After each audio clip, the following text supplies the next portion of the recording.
We are the fourth. We are St. Louis.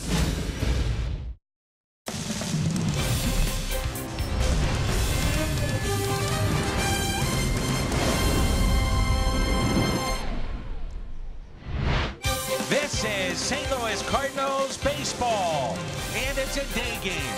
What a win last night. The Cardinals will look for a sweep in this two-game series. The Chicago White Sox and the St. Louis Cardinals. And with Rick Horton, I'm Dan McLaughlin. Jim Hayes is here as well. Fun pitching matchup, couple of right-handers, hard throwers, and we'll start with Carlos Martinez. Carlos has been outstanding. His last 5 starts have been quality starts. He could be 5-1 at the moment. He has really found his focus. His cutter's been a good pitch. He'll use that a lot here this afternoon with 6 left-handed bats in the lineup for the White Sox. On the other side, for Chicago, Lucas Giolito, one of their top young stars. He's going to be their #1 eventually, but he's run into some problems with command in the early going. A lot of walks from Giolito. He has been having trouble, Dan, getting his feel pitching in cold weather games. The #1 pick from years ago is going to be their ace someday, and he is very happy to be pitching on a warm day in St. Louis. It is beautiful. Last night, first man up for the Cardinals. Bam! That long home run from Tommy Pham. A long ball late, heroics late. The Cardinals took game 1. Game 2 is coming up.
Louis area. Find yours at your Mid-America Chevy dealer.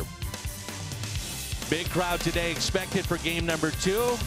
Late in game 1, the Cardinals came back. Carpenter with a fly ball into right center. It's at the wall. Tie game. Matt Carpenter has tied it up. The 5th hit of the game. And none bigger than that baby. We're tied 2-2. Well, the offense has needed a lift, and maybe they just got one. Ozuna lifts a fly ball out to deep right. At the wall. It is off the wall. Ozuna digging to second base. Such good power the other way, and when Ozuna's right, he is using the entire field. How far up the wall? Oh my goodness. Can send us home with a base hit. Outfield is shallow. Molina will send us home. Ozuna, come on home. Let's walk it off. Yachty's done it. The Cardinals come back. Here in the 9th, they score 2 and they win it 3-2. Well, the offense was dormant until the 9th, and Yachty caps it off. I guess his thumb's okay.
Against the Mets. He gave up just 1 run over 6 innings, took a no decision, and the Cardinals won that game in extra innings. And there's a look at the Hyundai pitch arsenal. And the cutter's the pitch we're going to focus on 13% of the time, but when there are left-handers in the lineup, he'll use that more than he'll use the slider. Carlos was good his last time out, Dan, and he did it with just 3 strikeouts, which I think is a good sign for him having command and control. He'll deal with a lot of left-handed batters this afternoon. Moncada, Sanchez, Abreu, Delmonico, Garcia, Narvaez, Palka, Anderson, and Giolito. The White Sox lost their 3rd straight game last night after they started off their road trip by winning the first 3 in Kansas City, and they're hitting just at .220 in those 3 losses. Only 8 runs scored, only 1 home run. 2 of the guys not in the lineup are Wellington Castillo, who has had some experience against Carlos, and it hasn't been good. So Narvaez is getting the start behind the plate. But Matt Davidson also not playing because they can't use the DH, and he leads the team with 9 home runs, and he has the afternoon off. Here's Yohan Moncada. 375, 8 extra base hits. In his last 9 games, he was 2 for 5 last night. And the first pitch of ball, and we are underway. It is a beautiful day here in St. Louis. The numbers on the switch hitter, and it's 2 balls and no strikes. 81 degrees, and that was our game time temperature last night. Love it. And the 2-0 pitch. Tapped foul. You always think about first innings with Carlos Martinez. This year it's been a little bit better than what we saw a year ago, but once he gets through that first, he gets locked in. Last year it became a problem, I think, Dan, as the season progressed. It almost became a self-fulfilling prophecy for him, and there was a lot of conversation about, well, maybe you should warm up differently. Maybe warm up shorter, longer. Throw more pitches, throw less, throw harder, throw softer. But he seems to have figured that out, I think, and maybe that kind of mental block is behind him.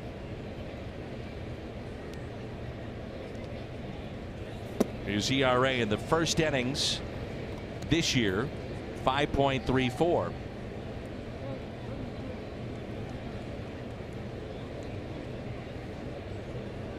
He gave up 5 runs, and 4 of those earned. The season opener against the Mets. And Moncada, something not right after 2 pitches ago. A foul ball off his foot. There's Hermie Schneider, 40 years as the trainer for the White Sox, and we'll look at that foul ball right off the top of the foot. Oh boy. Tell it hurt him right away. He actually stood in for another pitch, but I think just maybe the more he thought about it, that doesn't feel right. He's not wearing a lot of protective armor. We like to use that phrase in baseball, the pads, the guards. He's not really using a lot of that, and I wonder if it's because he is such a fast runner he doesn't really want to deal with all that, and maybe he doesn't foul off the balls on his ankles and feet very often, but that one certainly hurt. He doesn't have a protective gear, it looks like, on the outside of the pant leg. Yeah, there's one on the inside of the right leg. But nothing to protect the top of his foot. The count of 3 balls and 1 strike on Yoan Moncada. And a leadoff walk for Carlos Martinez. Moncada, by the way, with 4 steals this year. He's limping down to first base. I would guess he wouldn't run, but you pointed out yesterday the White Sox run, Dan, like a National League team, like a classic National League team. 27 stolen bases, and they've only been thrown out 5 times. That included a couple of steals last night. Yolmer Sanchez, a switch hitter, batting .263, 1 home run, and he's driven in 14. Way outside. Carlos has had 5 different release points for the first 2 batters. His arms dragged on 2 of them. He was on the side of 1. He overcooked 1 and let the ball go late. He's searching for the release point. When do you actually let the ball go? It's a feel thing in your mechanics, and if you don't get that right, you're all over the place. And a changeup for a strike.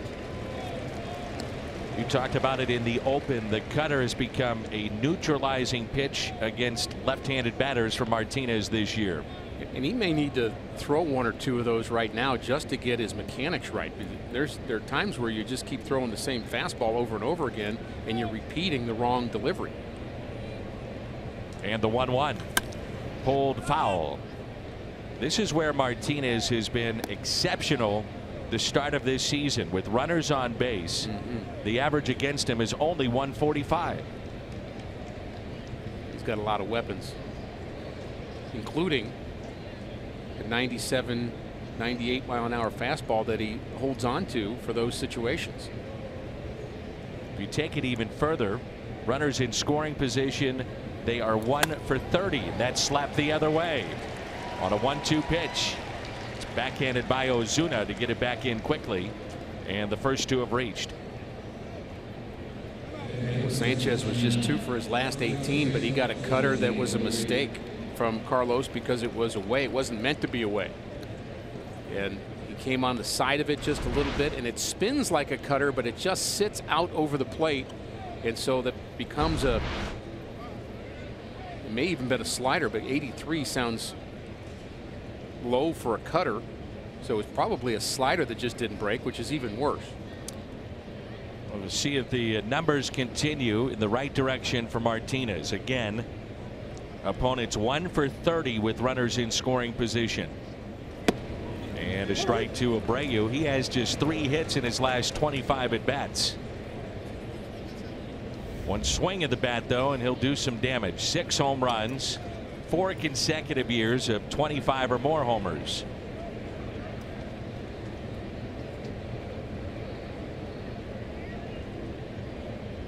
Here's the 0-1 pitch now to Abreu. And it is popped up. Molina will give it a look near the screen, and he's got it. Big out there.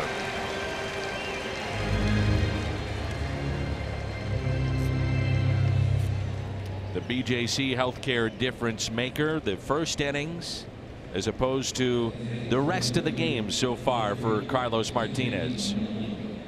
So 31 1/3 inning without giving up a run, second inning and beyond, and a microscopic ERA for the month of April. Martinez has induced 5 double plays on the ground, and the White Sox lead baseball. They've hit into 28 double plays. There's a high chopper, can't turn 2. Can they get 1? They do. Carpenter ranging to his left to make the play.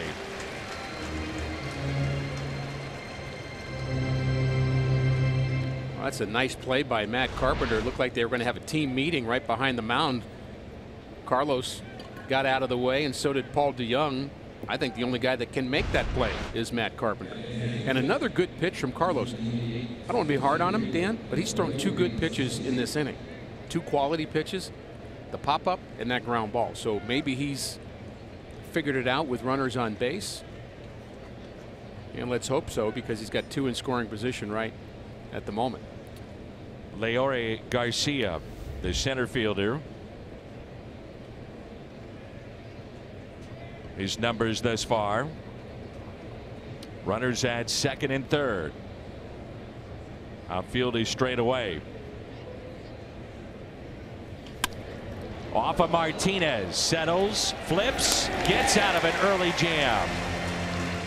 Takes the hit, and 2 runs away from the White Sox. Cardinals coming up in the home half of the first.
Ball game to lead it off for the Cardinals offensively, just to the right of Big Mac land. It was 453 feet.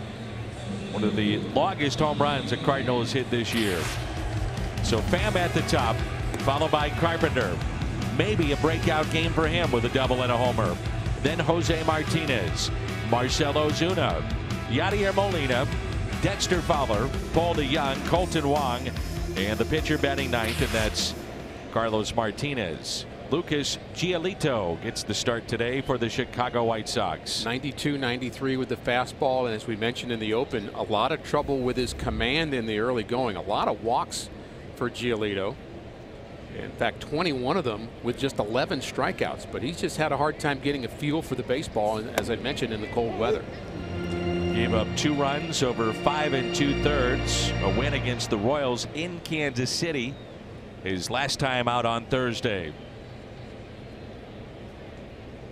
Here's the 0-1 pitch to Tommy Pham. He chops it left side to Jose Oquendo, who still has not made an error. And it's a important day for Jose Oquendo. Today marks his debut in the big leagues at the age of 19 with the New York Mets. And the 0-2 pitch. Did you know at the time, and you were a teammate for many years with Jose, that this would be the direction that he would go, to be a teacher in the game? Yeah, I thought so. Yeah, because he knew he was always studying the game. I felt the same way about Tom Lawless. Both of them really the same kind of teammate in terms of just knowing what's going on. Tommy Herr would have been another one. I think he managed some in independent ball, but thought the 3 of them were just kind of head and shoulders above everybody else in terms of talking about and understanding the game. The strikeout of Tommy Pham. This is the breaking ball of Giolito. Hard curveball. He'll throw a cutter. Calls it a cutter and a curveball. That looked like more like a slider to me, but we'll call it a hard curveball. He does throw a changeup also to left-handed batters, and I'm sure he'll throw some to Matt Carpenter. Matt Carpenter now hitting 170 after a couple of hits the ball game last night. He had a double down the right field line and then tied the game up with a home run into right center. That was his 3rd of the year. And the serious shift on Matt Carpenter. I've been thinking the last couple of weeks that there's not a Cardinal that has lost more hits because of the shift in the last few years than Matt Carpenter. Jim Hayes had an interview with Matt on the pregame show, and they dove into some of those numbers. I'm sure Jim will tell us about that as the game goes on, but Matt actually went to the Cardinals and essentially to their department that breaks down the numbers and sabermetrics to get a better idea of what was happening this year. Here's the 0-2 pitch. And you wonder why and that hit Carpenter. Wow.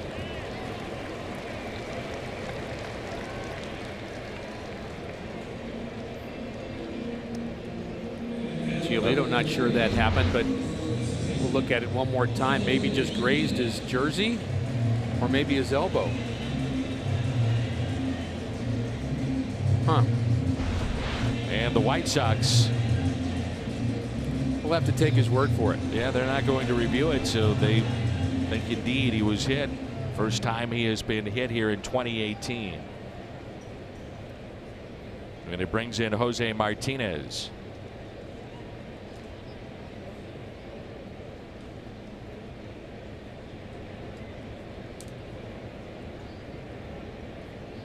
He's batting .294. And he shoots it foul and out of play. Fans still arriving. The early start of 12:15 here at the ballpark today.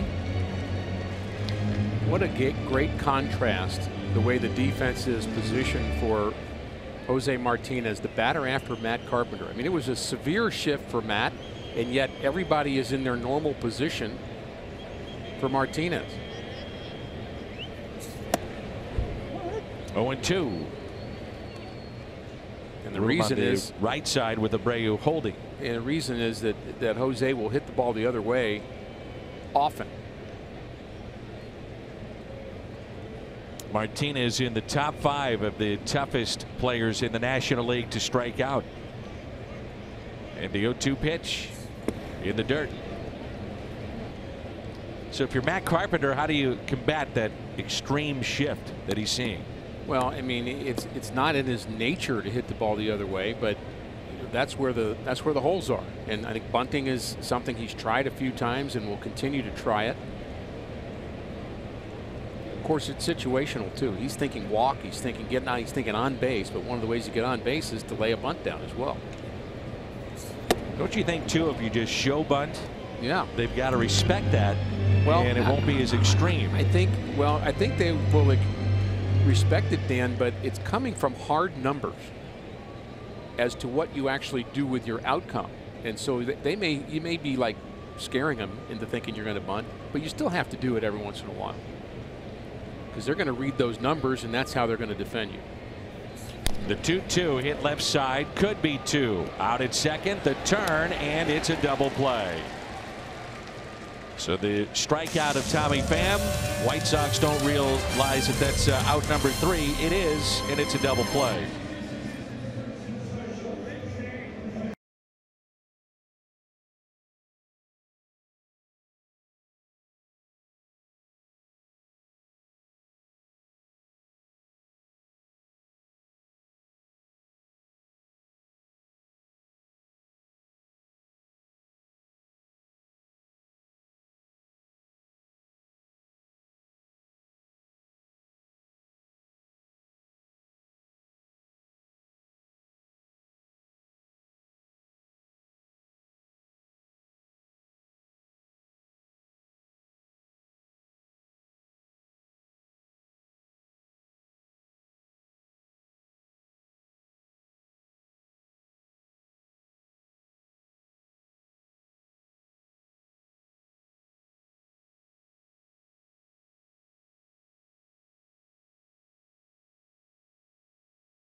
No score, top of the second. Jim Hayes, it doesn't matter if he's got a little sniffle or a cough, hasn't slept. He is a absolute gamer, and he's back with us today. The Cat, take it away. You can't stop regional cable journalism, Danny. You know that. Matt Carpenter says he was never opposed to sabermetric. He just wasn't that into the numbers. That may change. You talked about it, Danny. Carpenter had been in a bit of a slump, broke out last night with a double and that game-tying home run. Carpenter gives part of the credit to a meeting he had yesterday afternoon with Michael Gersh, his analytics department, and John Mabry. Carpenter asked them to look into his hitting issues.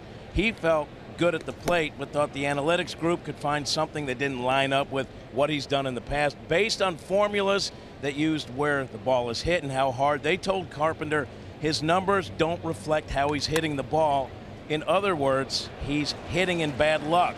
Carpenter told me, that gave my confidence a huge boost. People can tell you your swing looks fine, but when you see the numbers in black and white, you see it on paper, and it says you're really hitting the ball the way you always have, it's a big relief. All right, Jimmy, thank you. Go ahead and get some chicken noodle soup, maybe some hot tea and honey. But what a gamer to have Jim back with us today. Well, that ground ball beat the shift. Well, it beat Paul DeYoung because he went the wrong way to catch it. The ball was hit to his right and he went to the left. I think he saw it off the bat wrong. It was a bit of an inside-out swing. He'd like to have another shot at that last ground ball. So I guess in Jimmy's report, to kind of break it down even further, he was saying that Matt Carpenter is one of the. There is Paul DeYoung going to his left and the ball going to his right. But Carpenter, one of the unluckier, if you will, hitters currently in baseball. We'll see if that changes. Here's Daniel Polka.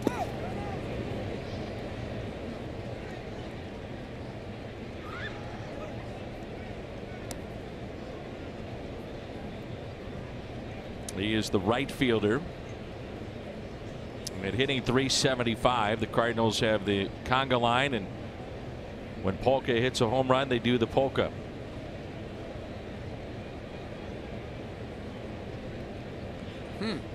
Like to see that. It's a little. What you do? You want to see a White Sox home run? Is that what you're saying? After the game. Oh, okay. Just the highlights. Yeah. Good changeup, and it's 1-2.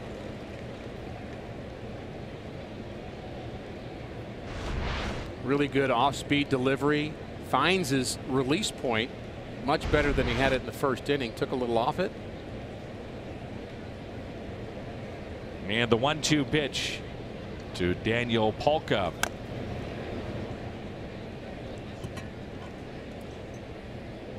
Around the Horn, presented by Dobbs Tire and Auto Centers. Ozuna, Pham, and Fowler in the outfield. Carpenter, DeYoung, Wong, and Martinez on the infield, and Yadier Molina is behind the plate.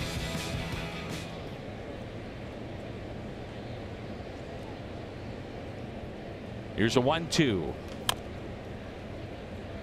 Foul again.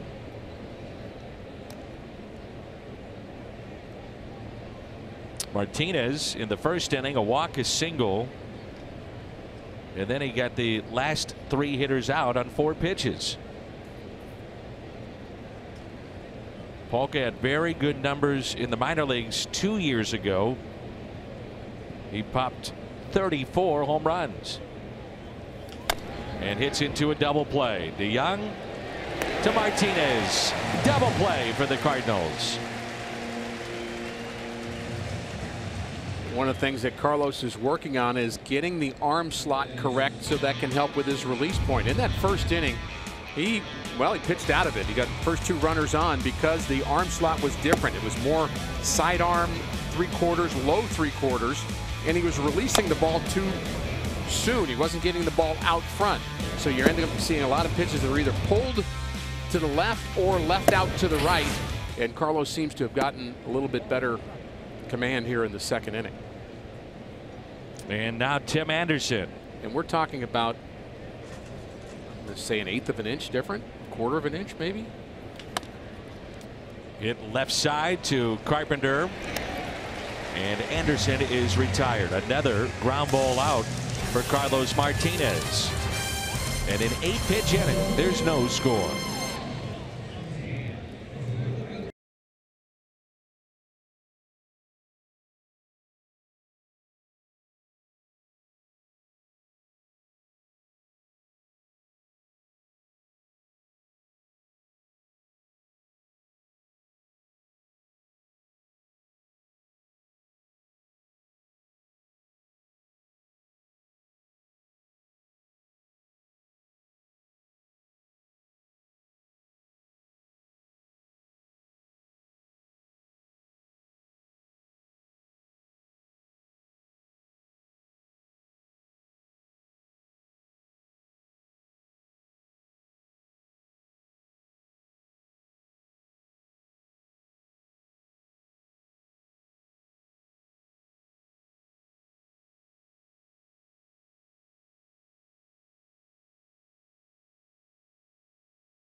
The Kubota Power Stats, the 3 longest home runs hit by the Cardinals.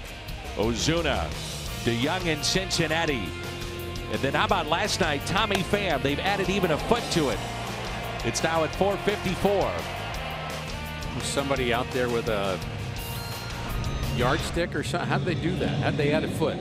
How did they recalculate that?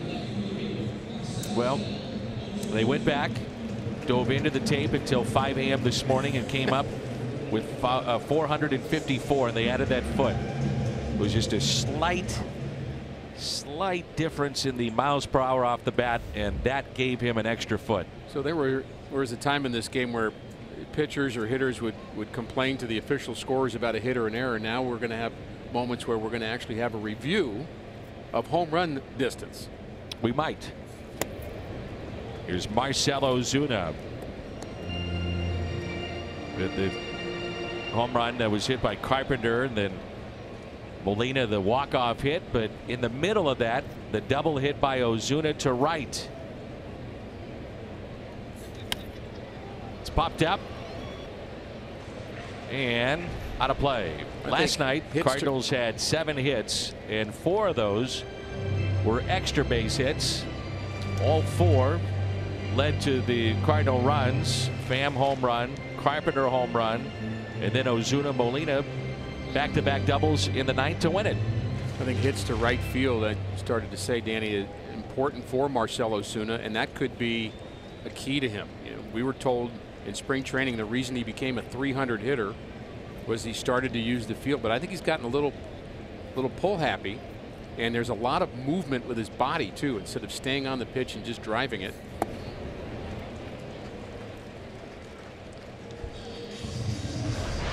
Catchers, they got to stick together. Molina on deck and helping out his counterpart. Well, that was thoughtful. Actually, that could be a bad thing. Think about a catcher running full speed. Step on a bat, a weight. We saw a few years ago as a rubberized on-deck circle with Albert Pujols. The rain falling, he slipped on that. Here's Molina. Little check swing, puts it in play. Racing in Sanchez, bare hands, and it's an infield hit for Yadier Molina. He'll wind up at second base. A little excuse me swing. He'll take it, and it's a base hit. And the error by Sanchez, his 3rd. Well, he didn't want to swing at it, but he's glad he did. Sanchez really probably better suited to be a second baseman eventually. He's a good player for them, a really good player for them, but this throw up the line had no chance for Abreu to make the play, and Yadi very alertly could tell that there was nobody that was going to stop him from getting to second base. There was nobody close enough to the baseball that they could get it and throw him out. And now Dexter Fowler, the Cardinal right fielder, hitting 165. It was interesting, Dan, the shortstop Anderson had to worry about Yadi going to third because the third baseman was in to make that play, and for a moment I thought that might happen. Here's the 0-1. Molina is running, and a throw down to third. He's out.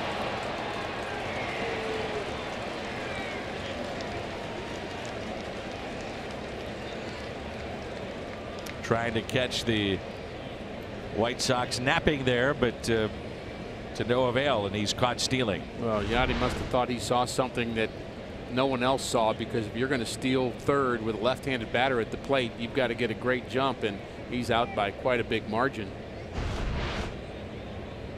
Here's a 1-1 pitch to Fowler, and a base hit out to left. No, caught by Delmonico. And so we play 2. It's a 7-pitch inning for Giolito.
the office or on the go. MLB.tv.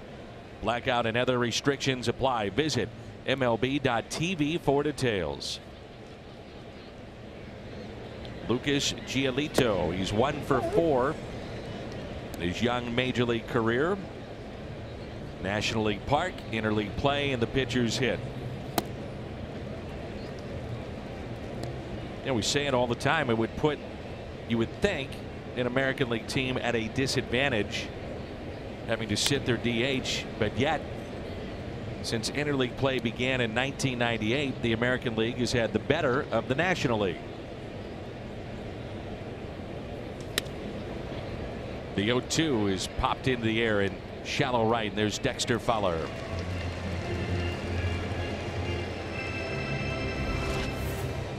Carlos Martinez in interleague play.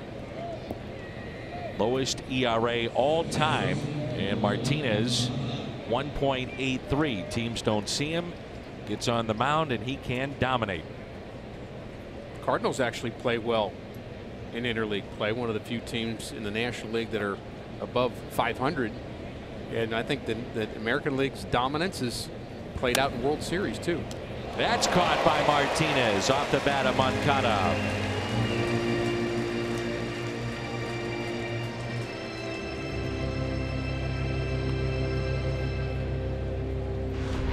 That's Martinez being in the right spot and being 6'7". The combo.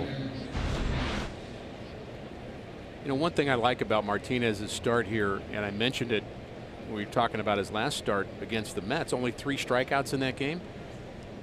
If you can learn how to win and dominate and pitch well without necessarily getting strikeouts, and he's going to have days where he gets a lot of strikeouts, there's no question about it. But when your stuff's not great, can you win with it?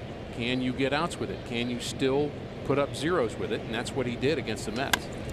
Here's a ground ball off the bat of Sanchez into the glove of Wong, and a 7-pitch top of the third for Carlos Martinez. It's DeYoung, Wong, and Martinez coming up.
The key for the Cardinals today is to ride the wave of emotion that came late in the game yesterday. It looked like the game was not going the Cardinals' way. They'd been swept in Pittsburgh, but that great feeling that the Redbirds had, Dan, after that 9th inning, the Carpenter home run, the Molina hit, you have to ride that today and stay positive and forget about the weekend.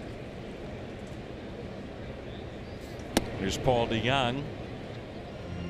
A Kansas City Royals hat that makes me think of our longtime producer here in St. Louis, Mike Helling.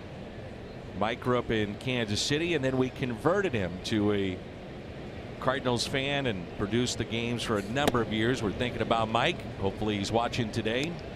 He and his wife Carla. We miss you, Mike. We do. 1 ball, 1 strike on Paul DeJong. 5 of his 7 home runs have come in day games. Not striking out nearly as much here in the last, I'd say, 7 to 10 games. Went through a real rough stretch. Oh boy, did he ever. But very even keel, not too high, not too low. The 2-1. He skies one into right. Polka. Let's meet the White Sox defensively around the horn, presented by Dobbs. Delmonico, Garcia, Polka in the outfield. Sanchez, Anderson, Moncada, Abreu on the infield. And Narvaez is behind the plate.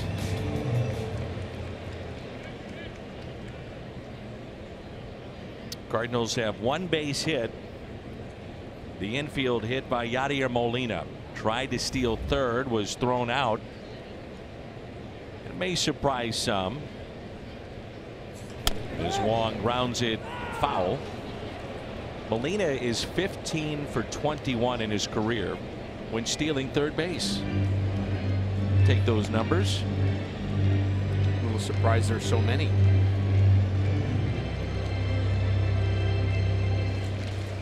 Well, it's thought out.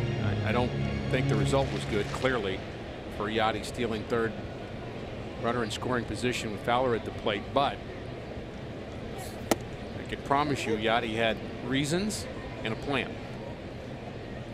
But like everything else in baseball, Dan, you try to execute, and it's not a game of perfection. No balls, 2 strikes on Colton Wong. We saw Colton get a base hit the other way where he was taking the pitch to the left side of the infield. If Colton Wong can learn to hit the ball hard on the ground to the left side of the infield, he'll be a better hitter. Ooh, caught a break. That helps you be a better hitter too when that's called a ball. Here's a 1-2 pitch to Wong. Nearly hit him, and it's 2-2.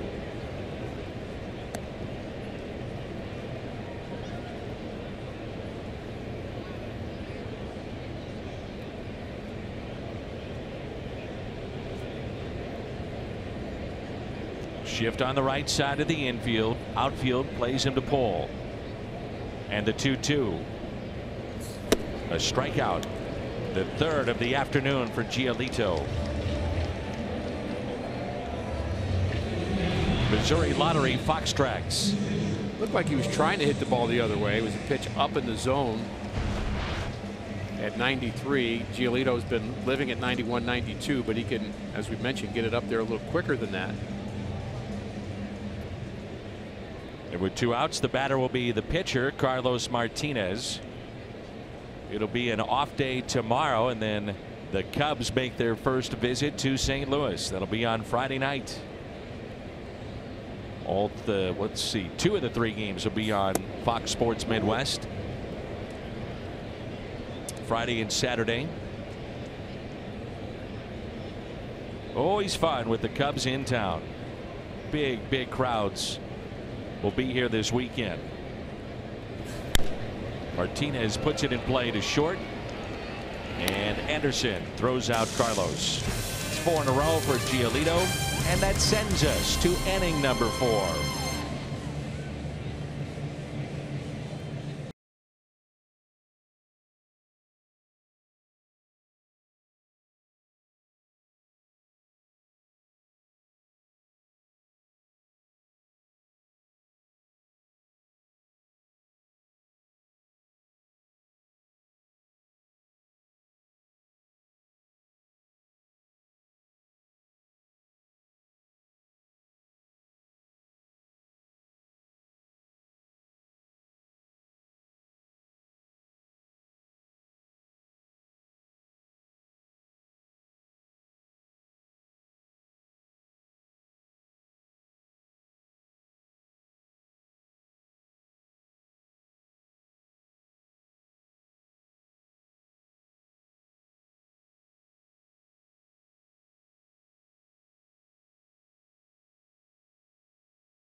Thursday's round one.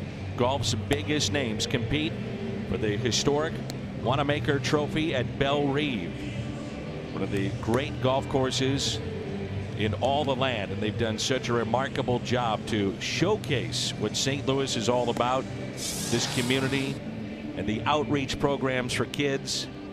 Amazing stuff from Belle Reve. Let's check in with Jim. Danny, Colton Wong is having some issues as the water bucket guy who soaks the guy that had the walk-off hit. Colton whiffed, getting Dexter Fowler on Dex's walk-off base hit last homestand, and then whiffed on Yachty last night and actually fell down in the process. Colton says he thinks he knows the issue. He told me I had too much water when I was running out there. It threw off my equilibrium. I need to get a wider base. Dan, Colton did hear it from his teammates on this very important issue. He says he set them straight. He told them, don't even think about taking it away. That's my cooler. When someone hits a walk-off, I'm in charge.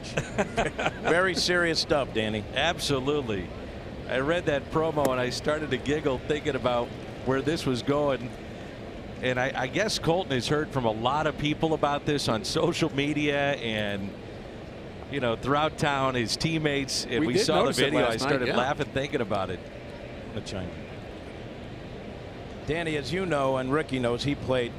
A lot of times it's about positioning. He needs a good wide base carrying that bucket. Oh, yeah. Fowler to second. And not in time, and a double for Abreu after he had popped out his first time up. Well, Colton Wong, flashback, and this was the Players Weekend and the walk-off home run for Tommy Pham. Now that's perfect. Well, right this is why we have video. You can look back at your form. You can look back at your base. Are you opening the hips a little bit too soon? Where is the release point? I mean, all those things are why we have video. You study the video, and then you just bring your A game. And you know, sometimes you go into apparently a Gatorade slump, and I think that's where Colton is. Right? Yeah. A Gatorade slump, huh? Here's Delmonico with nobody out and the first pitch taken for a ball.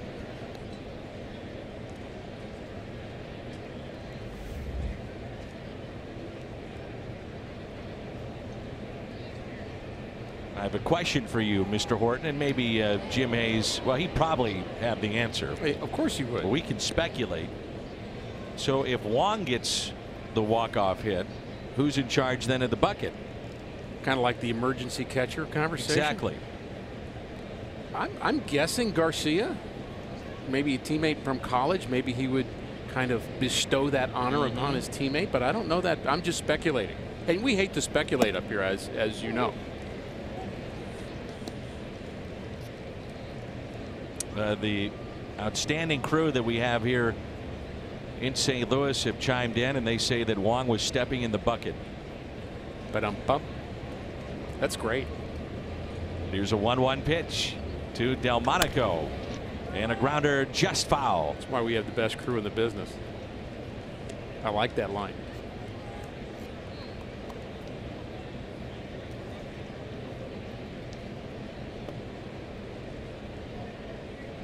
Our friend Mark Grifford coming up with Rick's favorite line of the year. It's early, but it's #1 at the moment. 1 ball and 2 strikes on Delmonico. And that's a foul ball.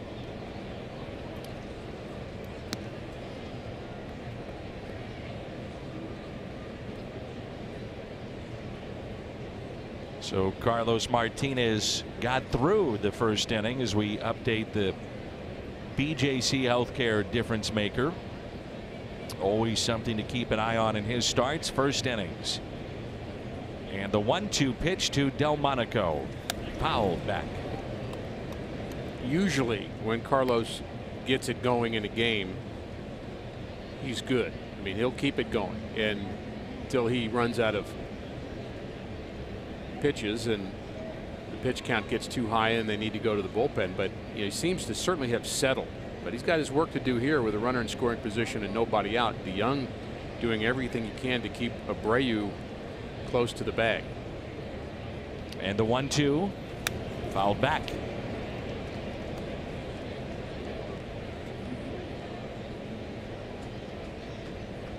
Pitch count at 39 overall. No strikeouts thus far. And Delmonico is fouled off 4 in a row. And you talked about, you know, if you have a game where you don't have your best stuff, meaning you don't have the strikeouts, but you get the ground outs. And a lot of times you get quick outs. And he's got 97 for you when he needs it. Maybe not a bad time to use it right here. Went with a changeup. And clearly Delmonico not real happy with the result.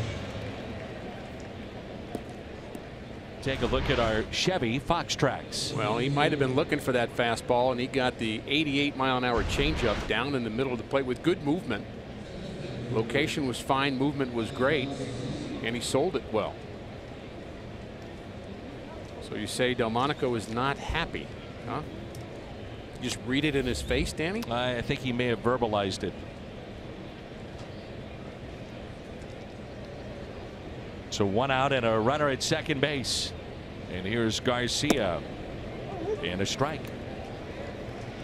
It was the 724th strikeout for Carlos Martinez in his career. And that passes Jaime Garcia. That's 20th place all time in Cardinals history. Quickly, no balls and 2 strikes.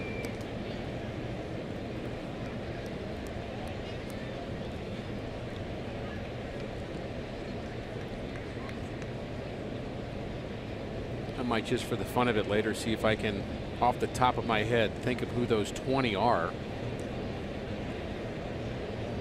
along with Carlos now, that are in the top 20. A couple of them pretty obvious. One Bob Gibson. Oh yeah. One Adam Wainwright. Probably Bob Forsch. You got to think of some. You know, I would think as we go along, the way the game is played now, you will see more and more of the players of now and the next 10 years moving in, as long as they're here for an extended period, moving into the top 20, because it's a strikeout game. It's a strikeout game, but it's also a low innings game for pitchers. So if you're going to only throw 180 innings, if we change to that kind of style, and I'm not saying we're there yet, but we're going there, Dan, to where we may be thinking that 5-inning start's a great start, and that's all we want from you. In fact, Tom Foley said, longtime coach with Tampa Bay, told me last year, a chance to visit with him, he said that's where the game's going. I see it. Clear as a bell. Back-to-back strikeouts for Martinez. So well placed on the outer half, and there's that 97. That's what Delmonico thought he was going to get, but he saved it for Garcia. Vinegar Ben Mizell. I'm sure he's part of the top 20. You didn't know that. Jess Haynes would be. I did know that. I know. Bob Forsch. Already mentioned him. Thanks for listening. I thought I mentioned him. Chris Carpenter. You mentioned him.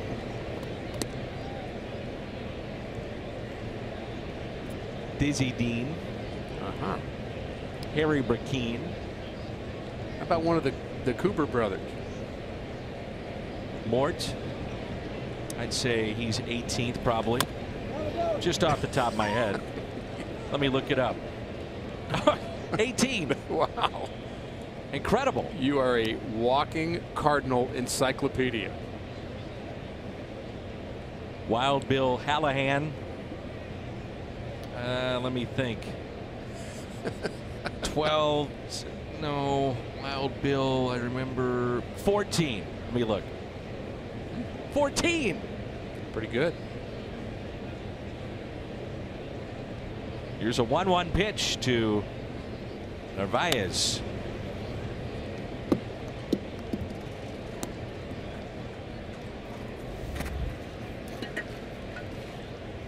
The leadoff double by Abreu. Back-to-back strikeouts from Carlos Martinez. Narvaez very difficult to strike out.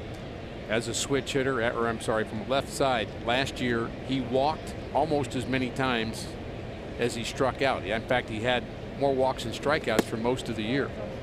He's got a good plate awareness, and he showed it on that pitch, which was not far out of the zone.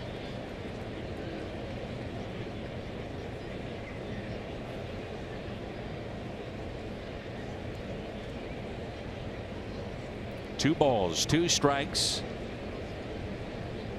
on the Chicago catcher today.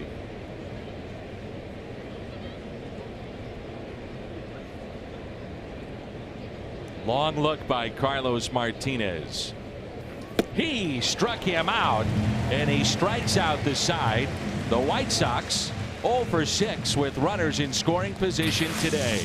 Coming up, the top of the lineup, Tommy Pham, Matt Carpenter, and Jose Martinez. We're in St. Louis, interleague play, and there's no score.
We'll see on Monday night the Kurt Warner bobblehead giveaway. Tickets are still on sale at cardinals.com/theme.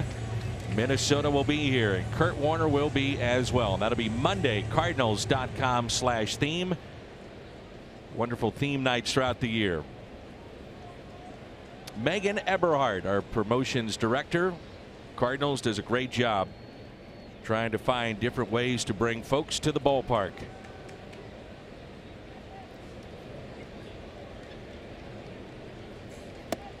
And a breaking ball and a strike. Pham has been aggressive, especially on first pitches. 8 for 16. The first pitch of an at bat when he's swinging away. Here's the 0-1. And now 0-2. The highest OPS, on base plus slugging for outfielders in the National League, and Tommy Pham in the top 5.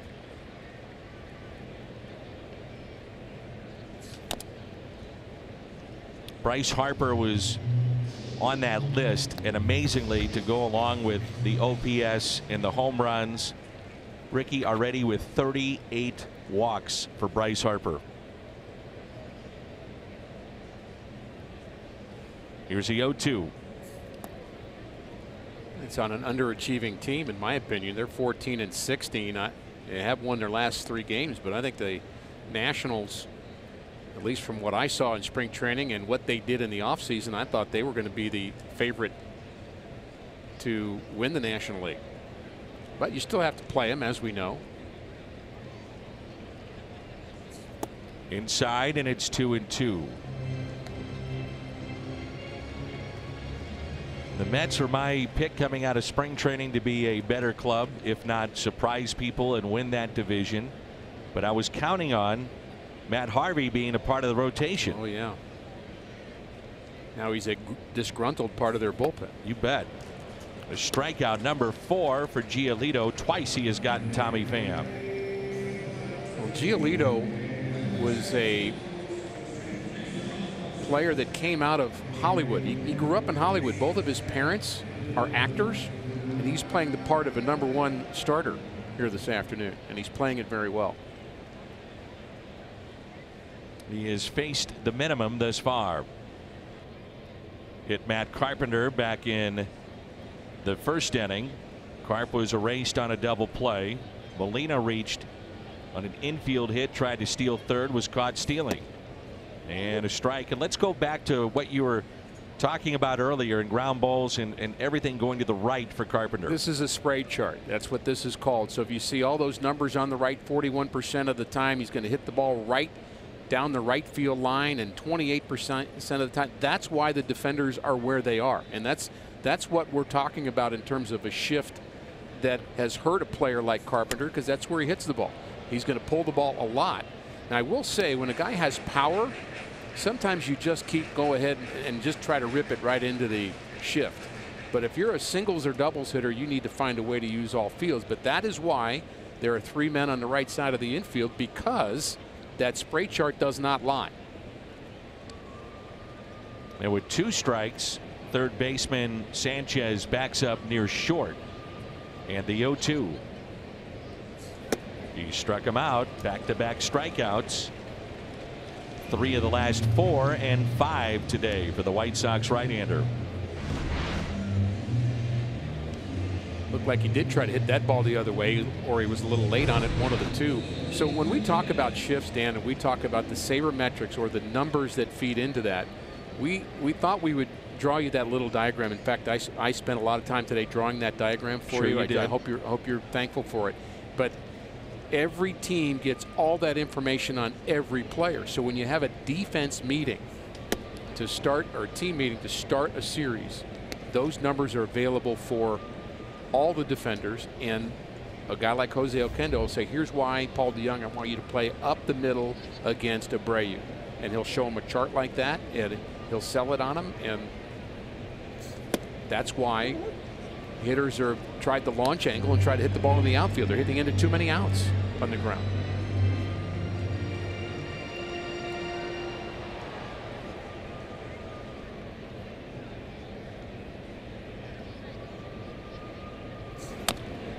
One and 2. First pitch strikes, a key thus far for Giolito.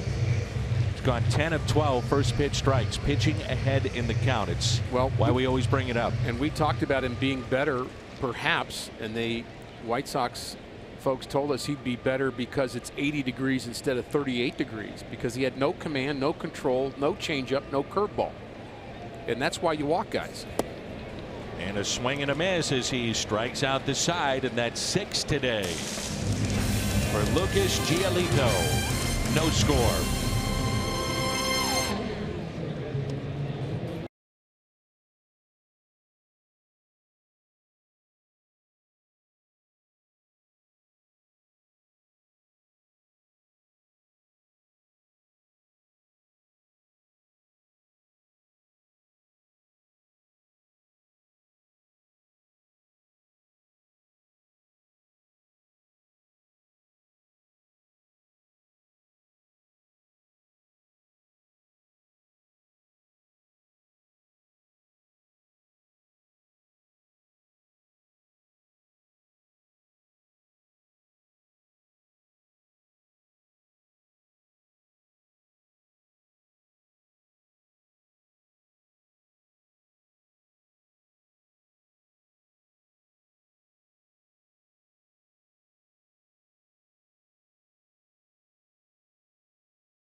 And here we go for inning number 5. The last 6 hitters in the ball game have struck out. It's a leadoff double by Abreu. That was back in the top of the 4th, and then Martinez 3 consecutive strikeouts and gets the ground out here. We've been talking about Carlos Martinez and his ability to pitch with runners in scoring position, and he needed to do this because there's a ball dumped into right field, and Abreu was able to get safely to second base, and then Carlos dialed it up. The White Sox 0 for 6 with runners in scoring position, 97, then 98 after a strikeout on a changeup. He had that 97-98 saved up for both Garcia and Narvaez, and that is why Carlos Martinez pitches so well with runners in scoring position. He has extra gears to go to in those moments. Here's Tim Anderson. Think about this. They are 0 for 6. The White Sox against Martinez today with runners in scoring position. And I realize you were just going over that, but to take it even a step further, none of the 6 have hit the ball out of the infield. So talk about dialing it up. That's what Carlos Martinez is doing. Isn't that nice to be able to get people out and then blow them away when you have to? I don't know. I'm sure it is nice, but I don't know. Here's a 1-2 and a fly ball left center. Tommy Pham with the catch. I wanted to update you, even though voting is still live on my Twitter feed, as we threw out some really important questions last night. One of those was, I couldn't sleep last night. do you want to see the DH in the National League? Over 8,700 votes, 76% said no. And the most important question was about the wave, the woo, both or neither, and 66% said neither. However, the wave is ahead of the woo. And on top of that, I have a ode to one of the great athletes I've ever seen. Would have loved to have covered him. The great Ernie McCracken.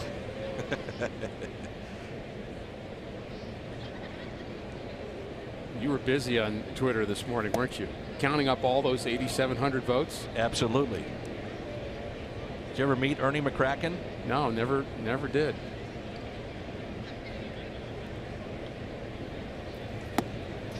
And a swing and a miss. Me neither, but boy, it would have been a magical experience. Ouch. Uh-oh. Take it out of Horton's salary.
Giolito has struck out 6. And how's he doing it, Dan? Wipeout breaking ball. 4 strikeouts on the same pitch. That one at 83, that one to Ozuna down and away, and it's got really good movement to it, and it's a hard breaking ball.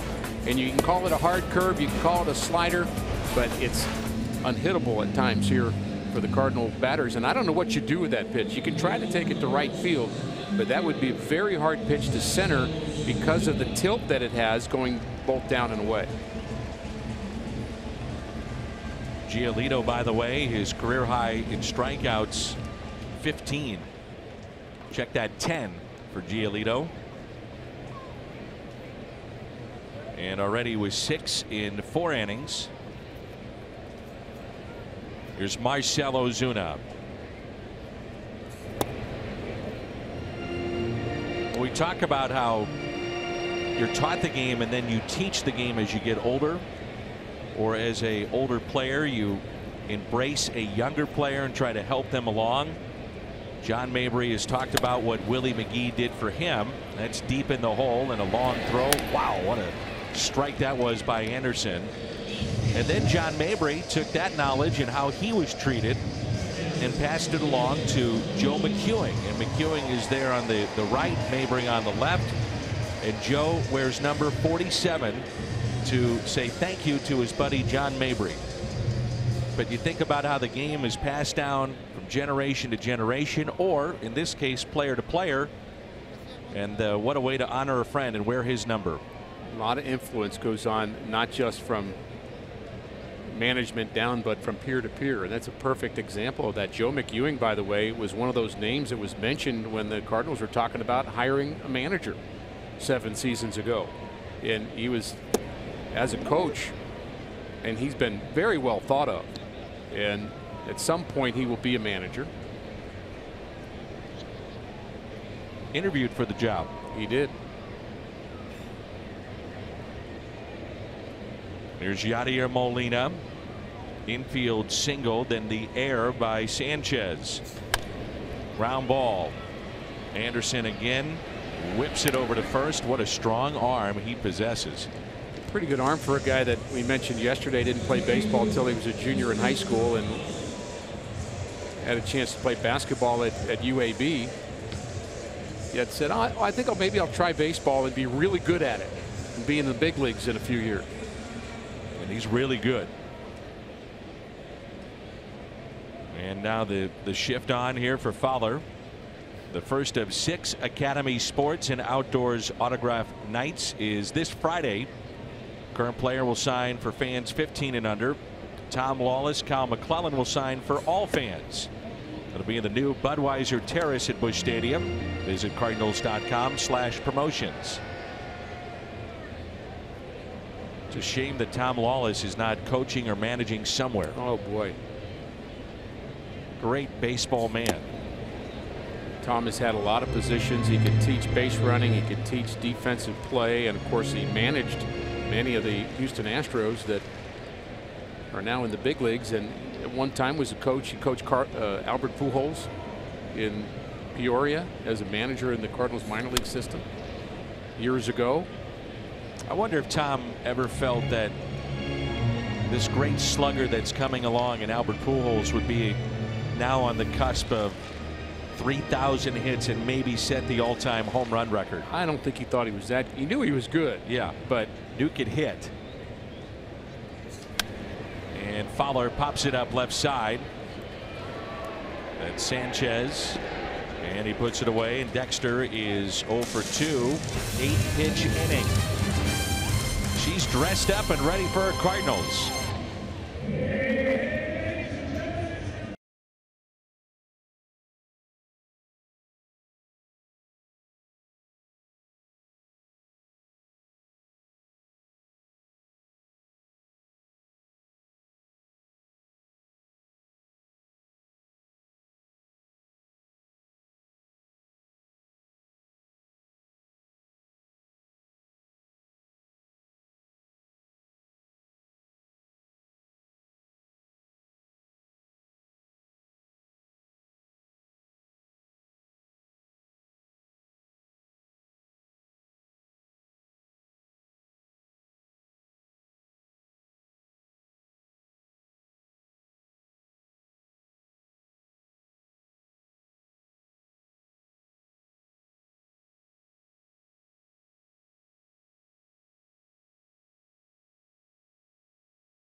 Steak and Shake.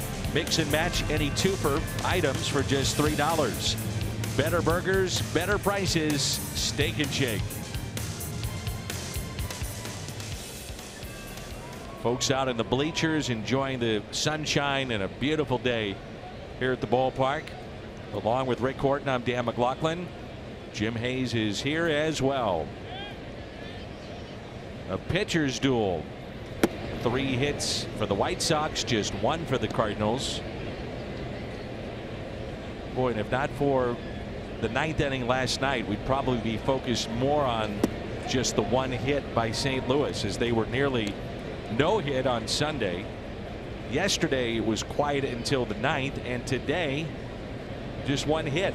The last 3 games combined batting 154 for St. Louis.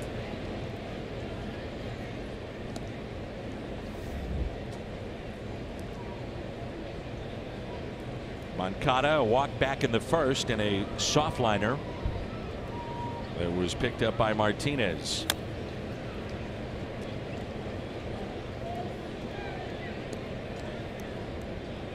The unveiling of the newest class of the Cardinals Hall of Fame is coming up this week. The 2-2 pitch. We will have that for you exclusively, by the way, on Friday. Very excited to see that. Bill DeWitt will sit down and unveil the newest members, and there's a swing and a miss. So who are the latest legends that will be inducted into the Cardinals Hall of Fame? You can find out Friday right here on Fox Sports Midwest. That'll be the announcement of the Cardinals Hall of Fame class Friday at 6 on Fox Sports Midwest. It's 5 strikeouts now for Carlos Martinez. Did not pick up his first until the 4th. 5 of the last 7 batters, and he's found that middle of the game dominance that we've seen from him before. And again, it comes from picking up a little bit with the fastball. His pitch count's low. In those first 3 innings, getting the ground balls that he was able to get is going to keep him in this game longer. Now he's had only 10 of 20 first pitch strikes, but he's come back with that dominant stuff that you've talked about. And it just looks easy sometimes here in the middle innings. Just playing catch. So we're in the 6th inning. The Cardinals have managed just 1 hit, and Carlos is due up 3rd in the bottom of the 6th inning. My mind, assuming this inning goes well, you just let him hit. I think you have a better chance of Carlos staying in the game. Rounder that's hit sharply to 3rd. Carpenter with it. And that's out number 2. So after the double in the 1st inning, or rather the 4th inning, the first batter, Abreu. That's now 8 in a row set down by Martinez, and he struck out 5 of the 8. And that double by Abreu was not exactly blistered to right field. Just kind of looped it right down the right field line.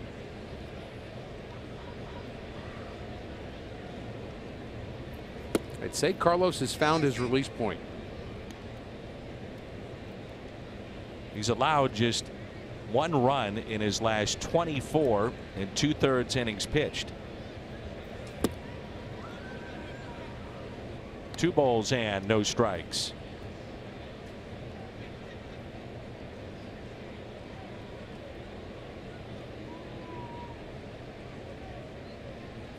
And the 2-0. Hit out to right. Fowler backing up and makes the catch. 9 in a row set down by Martinez. No score here in St. Louis.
Cardinals host the Chicago Cubs at Busch Stadium beginning this Friday. Weekend matchup still just a handful of tickets remain. And you can get yours at cardinals.com/promotions. There's only one Cardinals baseball.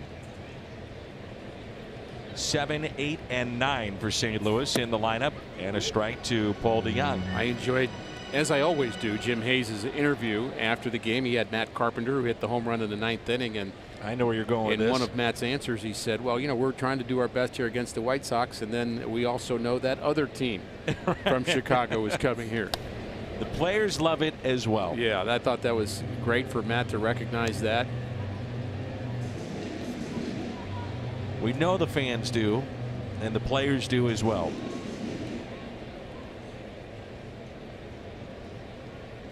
Nothing in 2, the count on DeJong. Fly to right. His first time up. Fastball and just missed. So in Chicago, if people are not familiar with that, the Southsiders aren't necessarily big on the Northsiders either. If you're a White Sox fan, there's a big Mason-Dixon line there too. That could have been called a strike. Kind of one or the other in Chicago. My buddy and high school teammate Cliff Polite, who pitched here with St. Louis, pitched with the White Sox, their championship team, in 2005. And he said it was really interesting in the celebration of going through the streets of Chicago. And he said by the end of it, it was massive. You know, but the Cubs they said well over 1 million people from the onset. Cliff had a very fine career and a terrific season for the White Sox. Middle reliever, setup man that year in a championship club and a World Series ring. 7 strikeouts for Giolito. And the second best baseball player to ever play at Vianney High School. Oh. By the way, they've got some good ones this year. They're in the top 20 in the country. I was going to put you number 1, but maybe not anymore. We know better. Anybody's watched me play. So we talked about Carlos taking his turn at bat and not pinch hitting for him, and there he is in the on deck circle with Long at the plate. And nobody up and throwing in the Cardinals pen. Here's a 1-0 pitch.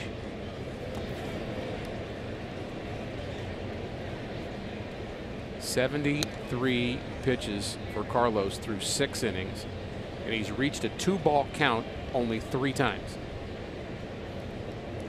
Pretty phenomenal. Shift on here for the Cardinals second baseman Colton Wong. 2-1. You know, Dan, I think Carlos's first inning is an example of maybe a bigger picture thing you love to say about don't give up on a big arm. You could watch what he did in the first inning. His first 8 pitches weren't very good, and so don't give up on him because he's got the big arm and he's got the ability if he figures it out, and he has. It's an into the shift, and there's 2 away. With 2 outs, it's the aforementioned Carlos Martinez.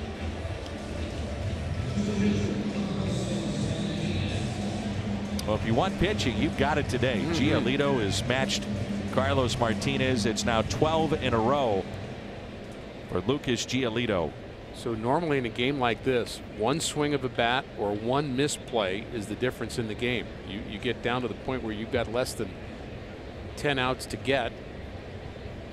They become very precious. Martinez drives it out to deep left center field. It is gone. 1 mistake. That might be it. The pitcher, Martinez, his first career home run to make it 1-0 St. Louis.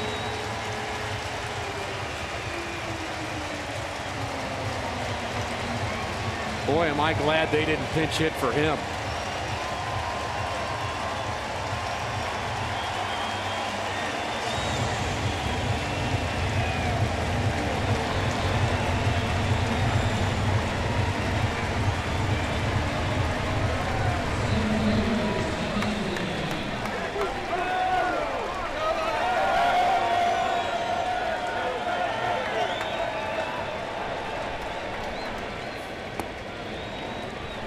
A strike on Tommy Pham. The first pitch of the at-bat to Martinez, and he hits it over the wall in left center. That's pulled foul.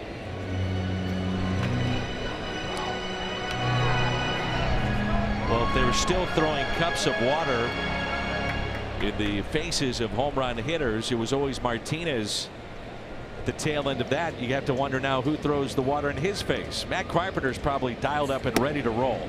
Come on, Carlos, I got something for you. Not for a starting pitcher. Remember, you can't even talk to them, much less throw water in their face. That's right. Leave him alone, let him stay in his little zone, and he is in some zone today. The 1-2.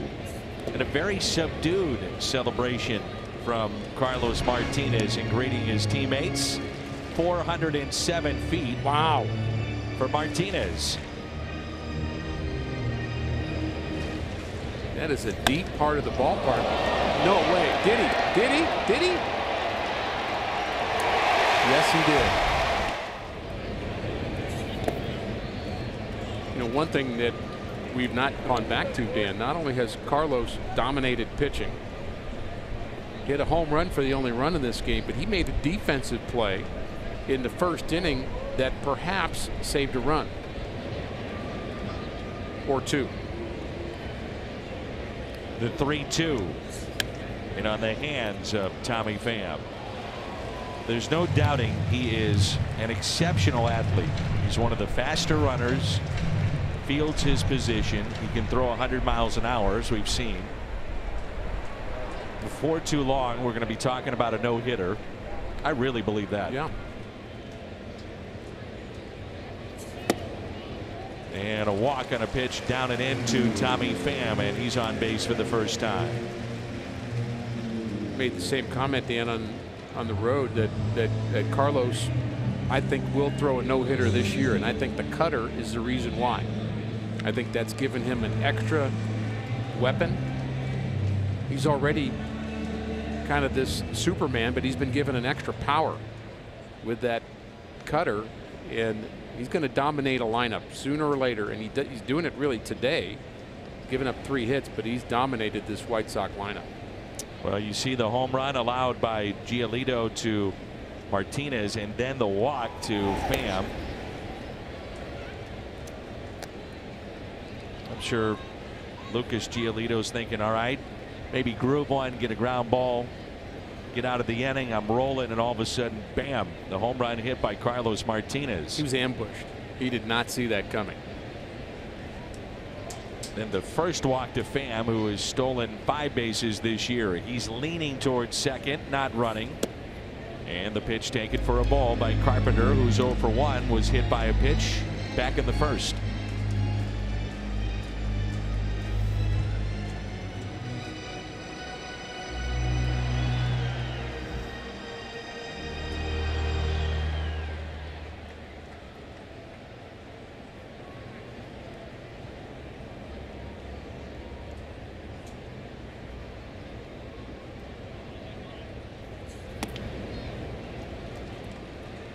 And I'm sure there are some saying, well, that's why you do not need the DH in the National League. Hey, Carlos Martinez hits a home run. That's what 76% of the people are saying, according to your very scientific poll. Don't make that face at me. Oh, I thought very scientific. Thought you weren't looking. Sorry. A lot of time and thought put into that. Great jump by Pham, and he's got a stolen base easily of second, and that's number 6 on the year. Terrific jump. Well, when you're on base in front of Matt Carpenter, you're going to get a lot of chances to run because Matt's going to take a lot of pitches, and that was a good pitch to run on, a good jump, and as you mentioned, 6 stolen bases for Tommy. Now he's in scoring position. Add on. That's why Matt Carpenter, I like him in the 2 spot, frankly. That's my favorite spot for him. If you have somebody that can run like Tommy Pham in front of him, give him a chance to steal. And he draws a walk. So the home run and back-to-back walks. And the White Sox may try to just slow him down at this point, as the batter will be Jose Martinez. pitch count is only at 72 for Giolito. Both pitchers not in danger of having a high pitch count, but Giolito is in danger of having this game unravel for him in the middle of the lineup and having a hard time throwing a strike. Again, that's something he's had trouble with this year, but he hadn't had it up until the 6th inning today. So 21% of the 72, so right around 30% the total have come in this inning alone. Reminder that our Budweiser What's on Tap, and the Cubs are coming in. That'll be Friday, Saturday, and Sunday. Homestand continues Monday and Tuesday against Minnesota. And then the Cardinals head out on the road. 4 with San Diego. Off day, and then Minnesota back home. Phillies are playing a lot better. Oh boy, are they. So 2 outs and 2 on. The breaking ball swung on and missed by Jose Martinez. And I mean, this year they are. They've lost their last 4 games, but they're still just a couple games behind the Mets in the East Division, and the Phillies have gotten a lineup that's starting to produce. And they're an interesting club. So is Atlanta. The Braves now with 3 20-year-olds that they have on their 25-man roster. And they're not just any old 20-year-olds. Can flat out play and hit. Albies may be the best player in the league at the moment.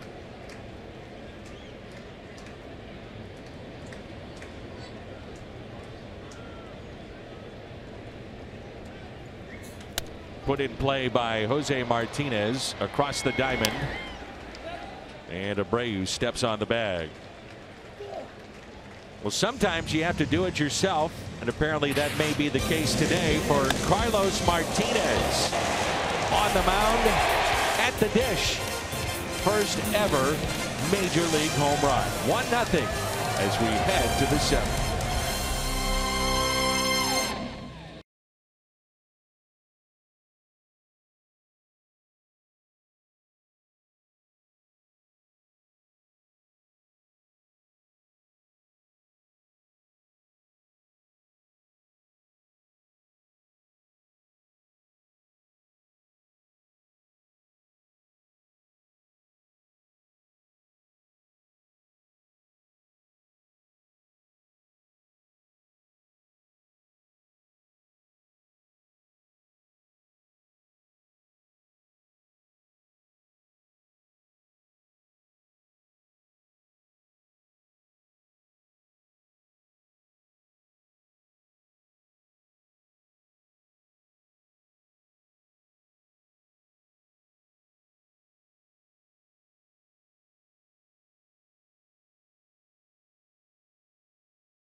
He's 0 for 2. Carlos Martinez is one of the 2 Cardinal hits, a home run. 1-0 St. Louis.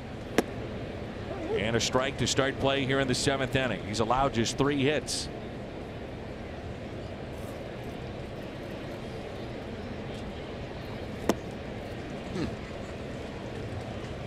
Everything's working for him right now. Everything's moving. He's got command of his off-speed deliveries, command of the changeup and the slider both. Here's the 0-2.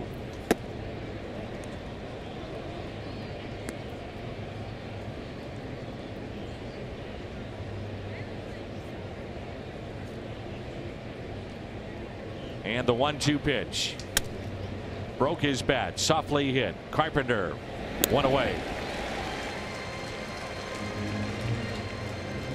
I talked to a couple of Carlos's teammates about Carlos in the last week, and one of the things I wanted to get confirmed is that Carlos has the kind of arm where he can just throw and throw and throw and throw and throw.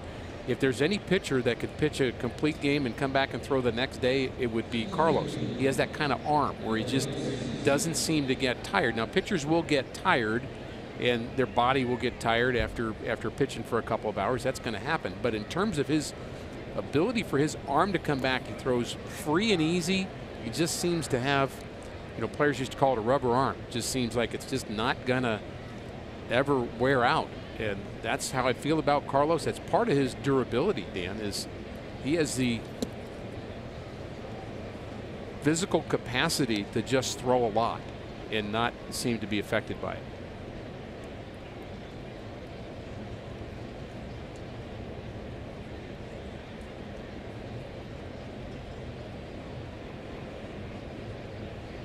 The 2-0 pitch to Garcia. Not the kind of swing you're looking for in 2-0, but that's what Martinez can do to you.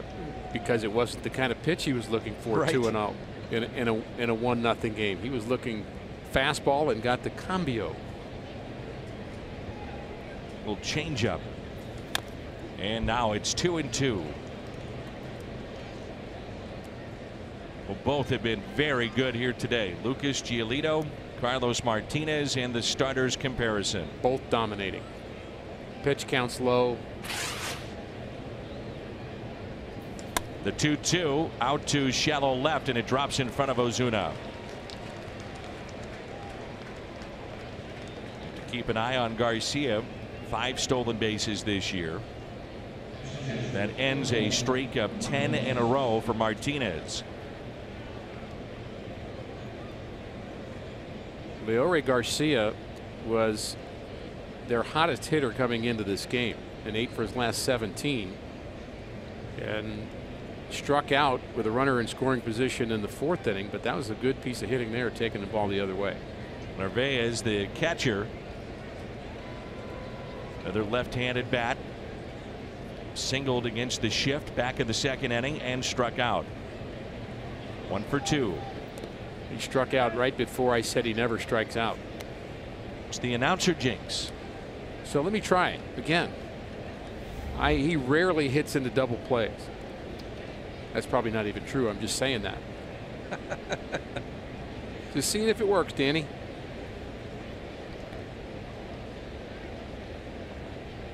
Cardinals turn a double play back in the 2nd.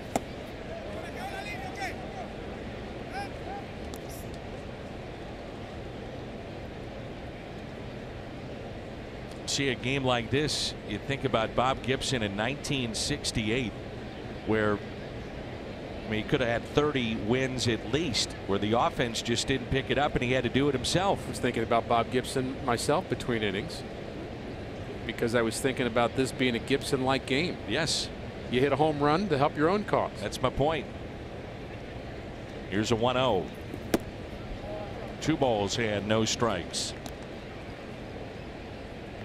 Big names in Cardinals history, Yadier Molina and the great Bob Gibson. And Bob in Omaha is probably watching us today right now. Doesn't miss many games. Doesn't miss games even when he travels. He loves to do that. The 2-0 pitch. 3-0.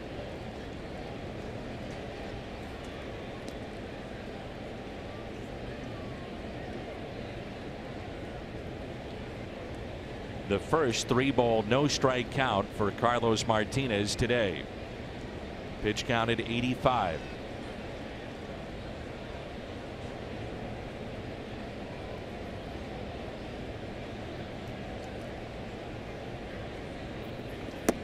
And he walked him. Second walk in the game issued by Martinez. He walked the first hitter to start play. Moncada back in the 1st, and now this one with 1 out here in the 7th. This copyrighted telecast is presented by the authority of the Cardinals and may not be reproduced or retransmitted in any form. And the accounts and descriptions of this game may not be disseminated without the express written consent of the St. Louis Cardinals. Along with Rick Horton, I'm Dan McLaughlin. Jim Hayes with us as well. And a test again for Martinez, and this is where at times this year he's been at his best. Runners in scoring position. Well, we showed why early on, because he was able to muster up that extra velocity and reach for that higher level, and time to do it again with Polka at the plate. We bounced into a double play in the second inning, also bounced out in the fifth inning, and Carlos could use another one of those rollers.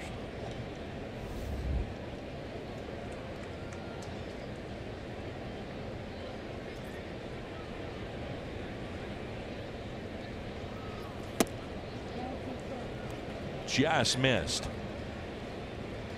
If you add in today, the opponents 1 for 36 this season with runners in scoring position against Carlos Martinez. Tyler Lyons grabs a baseball and starts to throw in the Cardinals' pen. Fouled back, and it's 1 ball and 1 strike. With all the lefties in the lineup, Tyler first man up. There are 2 left-handers in the bullpen now for the Cardinals, including Austin Gomber, who we've not seen yet, but we will see at some point. And all he did was have 16 strikeouts his last game in AAA. Last start, 8 innings. Wow. Was the PCL Player of the Week, Pacific Coast League for Memphis, off to a terrific start. That last swing by Polka was the best swing the White Sox have had at Carlos in about 6 innings. A little late with that swing, and it's 1-2. So going back to your point, this is where he has a little extra to show you with runners in scoring position. Yeah, and he's not even afraid early in the count to get some strikes with 92, 93, and then come up with 97, 98. He may try that up and away here. And that's a double play ball. 4-6-3 with the double play. He needed it, and he got it. Polka rounds into his second double play of the afternoon. The threat is through, and it's time to stretch. Martinez needed the ground ball, and he got it. Right at cold long, the pitcher's best friend.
Stadium.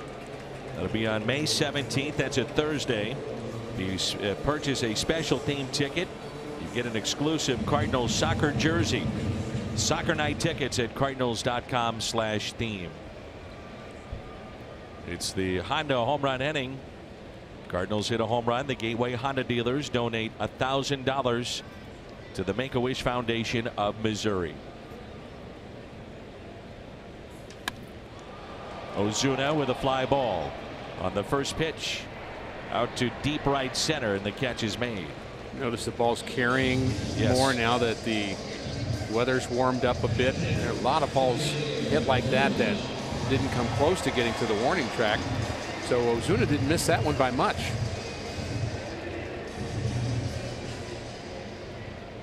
Giolito, if he was pitching in an American League game, would be thinking, I'm going to go the distance here, but he can't do that in a National League game back to the DH because he's due up second in the 8th inning. So this is his last inning of work.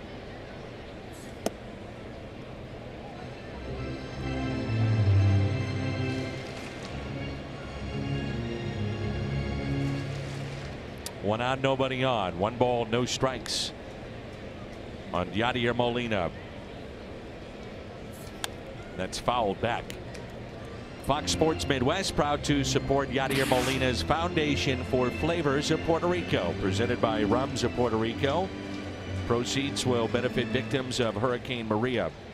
Visit YadierMolina4.com for more info or to become a sponsor.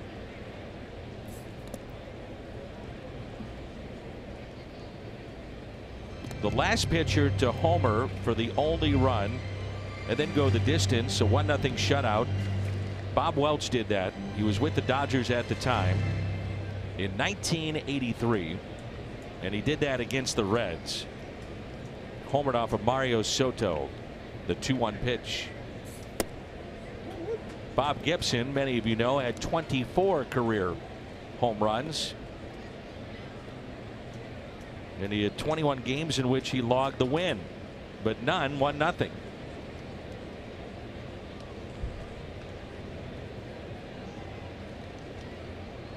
Here's a 2-2.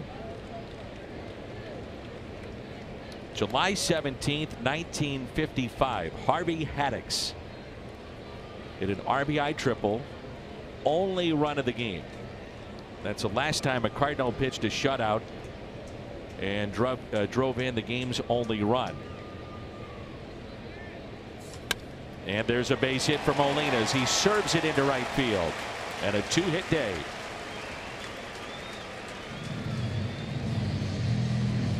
It was such a Yadier Molina hit, wasn't it? Taking the ball the other way, a pitch out over the plate, and he just drives it that way. You know, some players just don't like to hit the ball the other way. They're not comfortable with it. They've got their groove swing, but Yadi's comfortable kind of making whatever adjustments need to be made to hit the ball either to the right or to the left side. Aaron Bummer, the lefty, had been throwing. Where's number 39? It looks like he's coming into the ball game to turn around Dexter Fowler.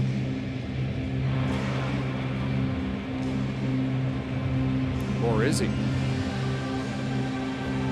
Giolito may have talked Rick Renteria into staying in this game. I would have. I just said, sir, I'm doing pretty well right here. This is my game. I don't really think it was the right time to take him out. And maybe Renteria knew that while he was headed out there. He just had a specific message in mind. It's interesting. The lefty figured he was coming in, and he was all set to open the gate.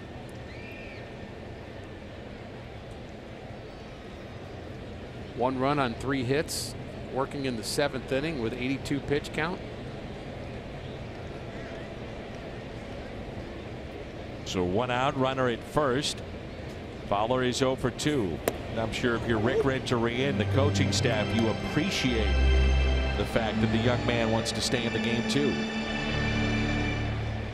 Well, you'd hope so.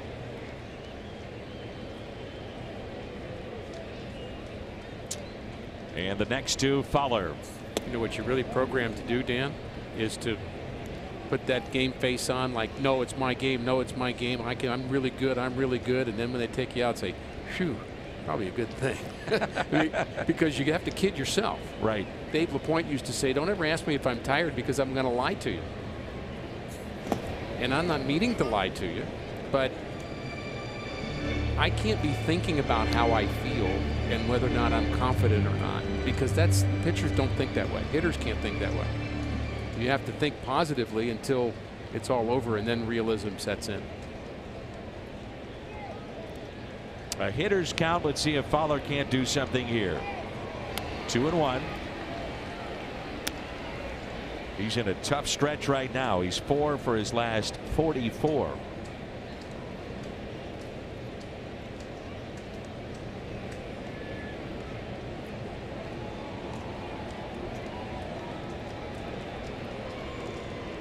The 2-1. 3-1. Dominic Leone is just playing catch out there on the mound in the Cardinals pen, just to not get hot, but just get loosened up just in case. And there's a difference. That's the go along with them message from the dugout. Not be ready for this guy, just see what happens. Fowler with a high fly ball into center. It's at the wall. It's gone. Boy, did he need that. He had been 4 for 44. Now 5 for 45, and a big blast into center field off the bat of Fowler.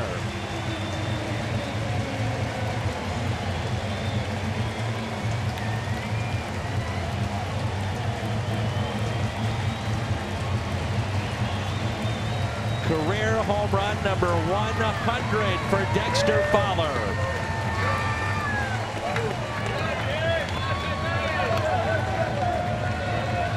And thanks to Dexter Fowler, $1,000 headed to the Make-A-Wish Foundation of Missouri. Rick Renteria may have been talked into letting Giolito stay in the ballgame and not turn Fowler around, where he has just 1 hit this year. He stayed with the right-hander, and he got burned. Fowler, the 2-run blast, and the Cardinals add to their lead, 3-0 here in the bottom of the 7th.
With career home run number 100 in his 4th of the year. All 4 coming from the left side of the plate. And Aaron Bummer is our Chevy call to the pen. Pitched collegiately at the University of Nebraska. And interesting that Renteria is bringing him in to face a right-hander first in Paul DeYoung. And that was a huge hit by Dexter Fowler. That's changed this game considerably. Gives you a lot more breathing room. A 1-0 game, Dan, you almost feel like you're not leading it because you know you just can't make a mistake. No margin for error. Right. And if you're Mike Matheny, think about it. You got a pitcher that might be making history in a 1-0 game, which he would go the distance, but then you see a guy that's kind of on fumes, but you want him to get the final out, the 27th out. You try to squeeze a couple outs out of him. That's backhanded by Moncada. Tough play. Oh, wow. How about that throw? I mean, the range is interesting,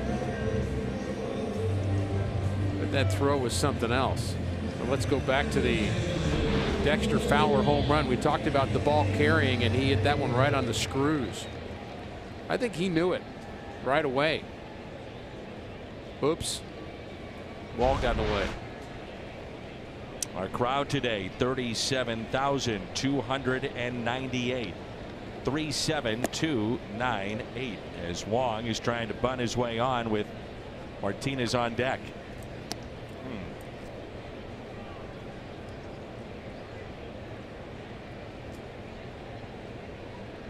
Well, you want to get a bunt hit in front of your power hitter, don't you? Makes sense, right? Boy, that's really trying to sell that bunt, Ricky. I'm looking for the silver lining, Dan. Well, you brought up the point last night, and there's just no question about it. We saw balls hit in April that were hit on the screws, right, and they would be caught at the track. And last night, again today, some balls that may not have gone, like Fowler's, might have been caught on the track, but they find themselves over the wall. So Dexter Fowler, Giolito stays in the game, and he makes it pay. 2-run shot, some breathing room. 3-0 as we head to the 8th.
Wherever legendary MLB moments happen, Budweiser will be there.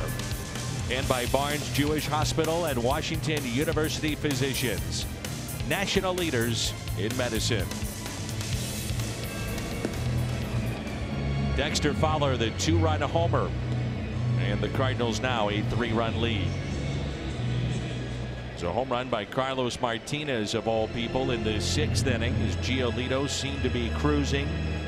His first ever in the big leagues, and then home run number 100 for Dexter Fowler moments ago.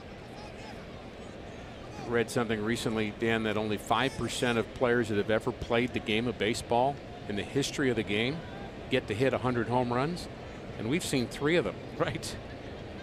Jerko, Carpenter, and now Fowler. And Marcell Ozuna is 2 away. That will happen soon. Here's Tim Anderson. 1 ball and 1 strike. Of course, when you think about all players that have ever played, there were times where the guy leading the league in home runs back in the dead ball era might have 8 or 10. This is deep in the hole. Tough play for DeYoung. No throw. And Anderson is at a board with the infield hit. 1 for 3.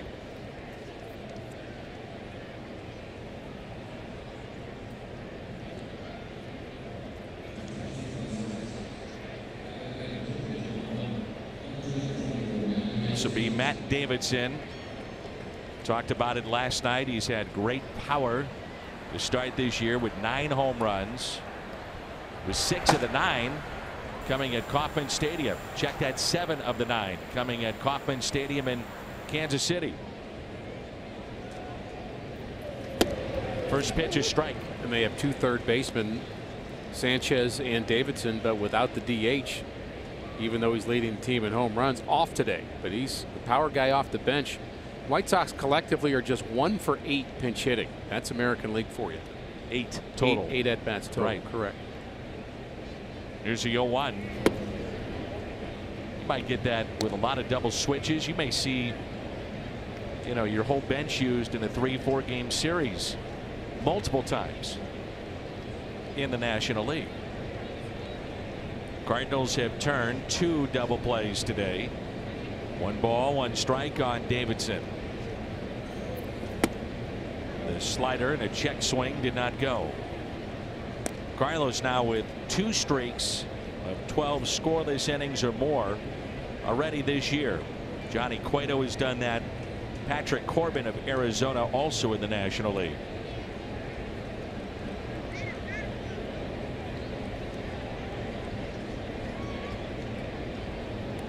Runner goes. Molina from his knees and safe. But still somehow even made that close. He shows off the arm. Mike Schilt on the phone to the video room of the Cardinals just to take another look. Good jump. Stolen base number 9, or is it? There's the throw. He is safe. And he stayed on the bag. And there's the throw from the knees. Could hardly have been a better throw. It's a little bit low, and Colton, when he gets it, has to go up then back down again. But even so, if it's right on the bag, he's still safe. Interesting, late in the game, down by 3 and stealing. Yeah.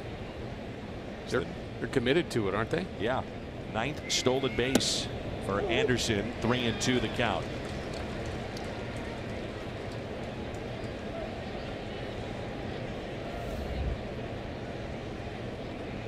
Well, if that's how you score runs, you can't stop doing it. 3-2 pitch. The fly ball into right. Fowler near the line.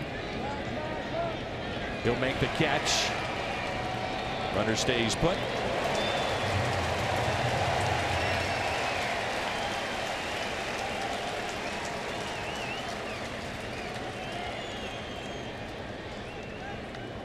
The Hyundai pitch arsenal and what he's been throwing today as compared to the season. Say pretty consistent. Yep.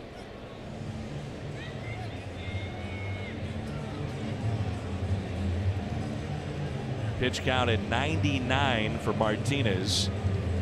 So the Cardinals will go to their bullpen, and you're going to hear a huge ovation for number 18. Dominic Leone coming on. Martinez is through.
with opponents now with runners in scoring position, just 1 for 37 against him this year. That's an incredible mark.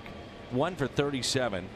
Our Chevy called to the pen, and it's Dominic Leone with Tim Anderson, the runner, at second base. And here's Moncada, the switch hitter. Remember, he started the game by walking. He had that foul ball off the top of his foot. We thought he might be taken out, stayed in. He's made a really good defensive play. Danny, I can tell you, when a pitcher like Martinez, who's dealing the way he is, comes out, I'm sure pitch count's part of the reason, but when he comes out, it almost feels like a momentum shifter for the other team. And advancing on the play, Anderson to third with 1 out. Yeah, a guy like Martinez, it just seems to deflate the opposition. Runners in scoring position, they can't bring him in. At one point, he struck out the side back in the 4th, got into a groove. It looked like he was unhittable. It's a pass ball charge to Yadier Molina.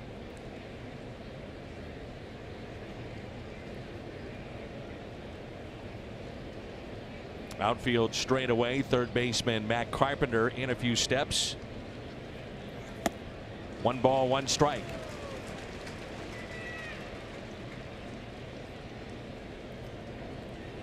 Leone has had some experience against the White Sox, being a Toronto Blue Jay the last couple of years, and his success has been good, especially Abreu has not had a hit against him. I'm sure that's part of the reason he's in this game. And you'd have to think just, and again, you're in the moment, but you have to think ahead, and Bud Norris would be your option in the 9th.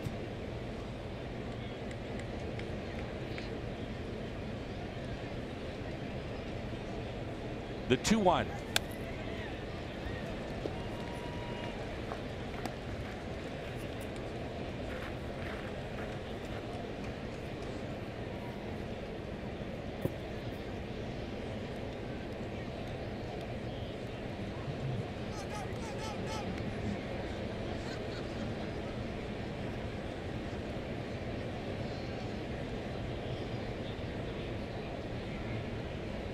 The 2-2 from Dominic Leone.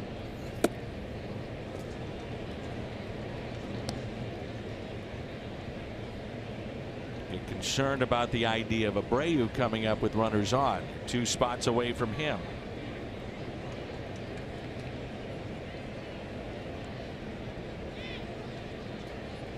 And concerned enough about Moncada. Big gap in right center. The 3-2 pitch pulled foul.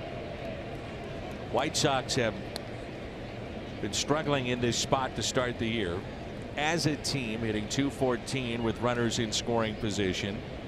Moncada is at .200.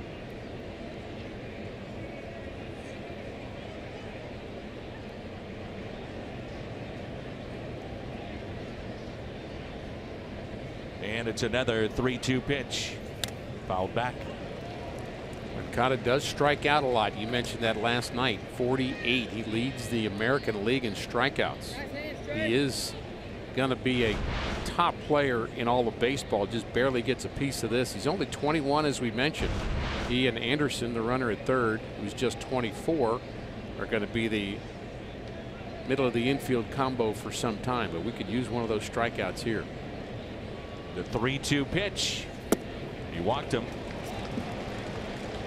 And now the tying run will come to the plate. It's Sanchez here, and then Abreu. If you're a fan of the White Sox, you're saying, whatever you do, don't hit into a double play. Let Abreu have a crack at it. Well, the momentum shifter that I said with Carlos coming out seems to be gaining a little bit more steam.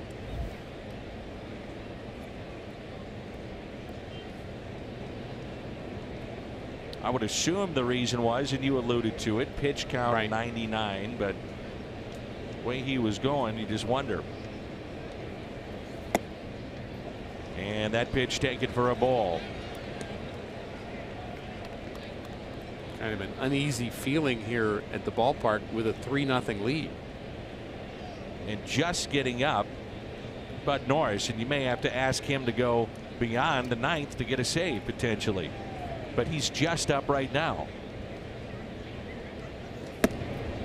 1 ball, 1 strike. Well, if he's up now, he could be ready for Abreu if he needs to be. You can get ready in 12 pitches, and you have 10 out on the mound. Now that'd be quick.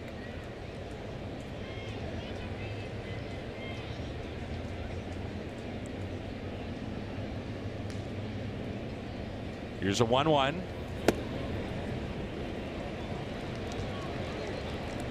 You know better than I, and so many that are watching today, but Norris right now just threw his first pitch off the mound.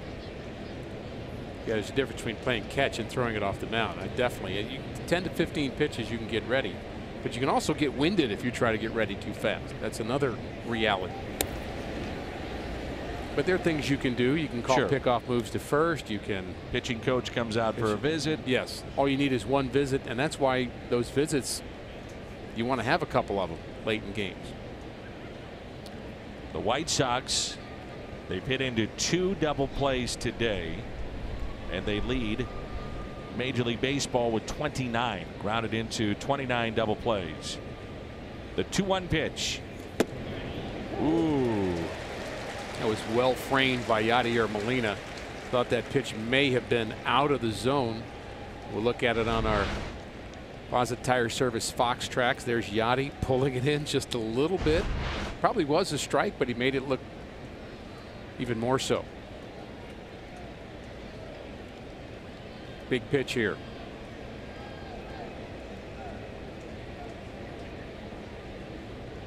Two balls, 2 strikes. Runner goes, and it's a base hit out to left. White Sox get on the board. The throw into third is not into time, and here comes Chicago, and now Abreu coming up. Leon came in and walked the first man, and now a base hit allowed to Sanchez, and Jose Abreu will be the batter. And they'll check on that runner at third. Moncada had the issue with his foot, but he's grabbing his, looks like around his knee.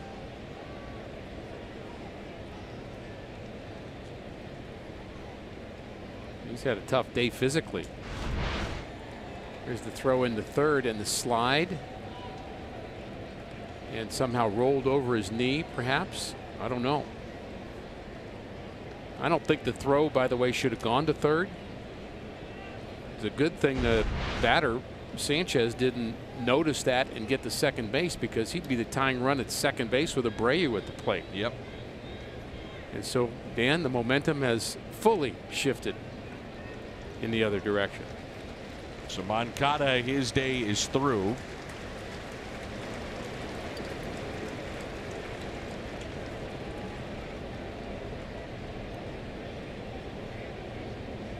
It'll be Trace Thompson. He'll run at third base.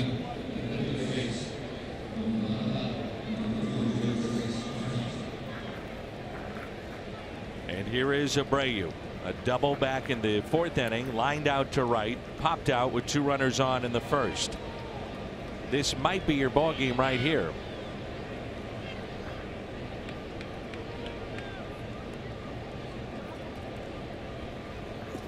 And the first pitch is strike.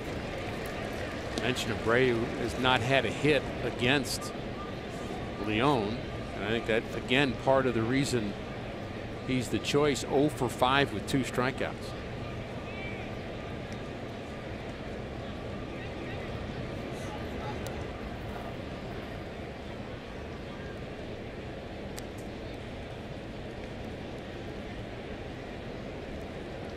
Norris should be good and ready by now.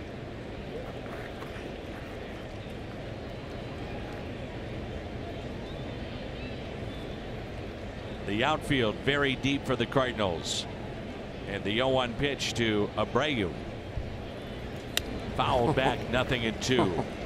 Oh my, that was a healthy cut, wasn't it? Mm-hmm.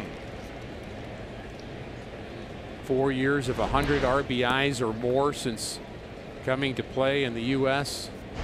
He took a rip at that cutter.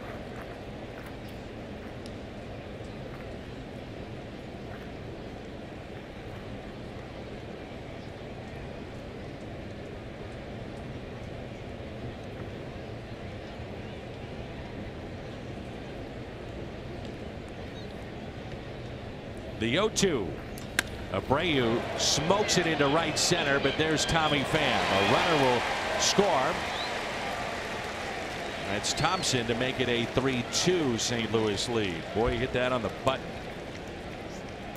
The way it's kind of been unfolding here in this inning, I'll take that out. The Cardinals will double switch. Greg Garcia will come in for Colton Wong.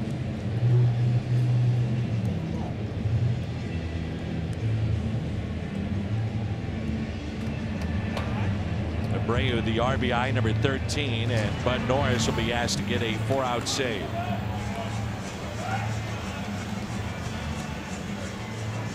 So Norris coming on, Garcia into the ball game. 3-2 St. Louis.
Away.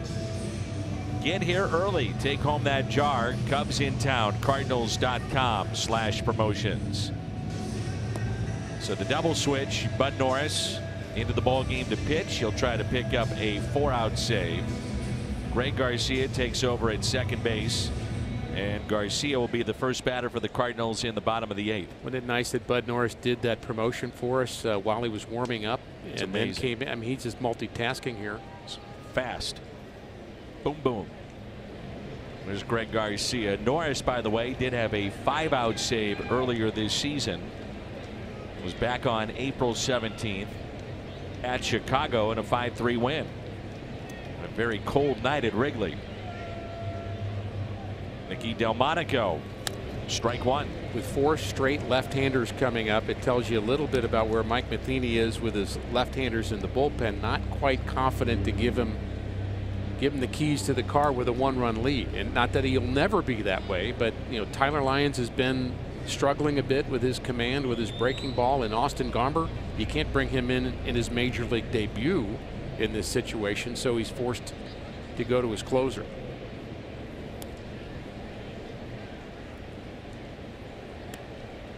And Norris was one of those guys when we talked to Mike about what right-handers have had some success against left-handed batters. Norris was one of those names that he used. The 4-out save. Norris with the Angels a year ago did that 3 different times. No balls, 1 strike on Nicky Delmonico, who is 0 for 3.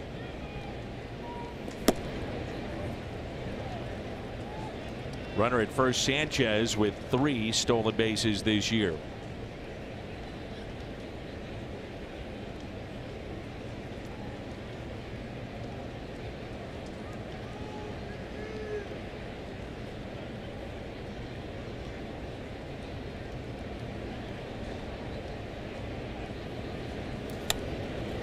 1-2.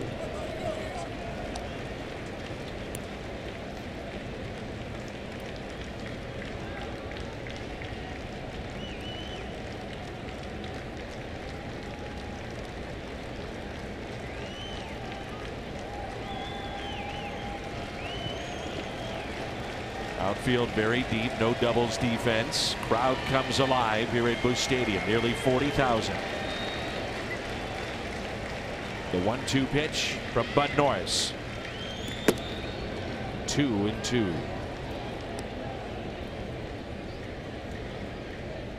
Carlos in line for the win. That's Carlos Martinez. Yeah, he did his part and then some.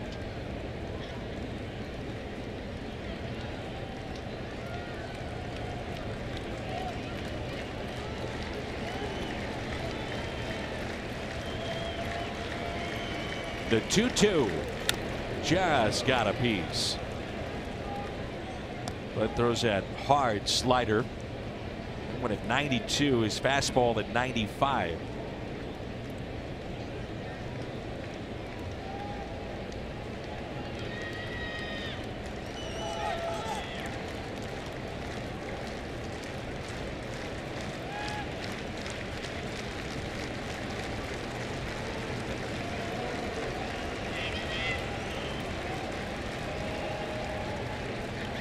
It's another 2-2 pitch.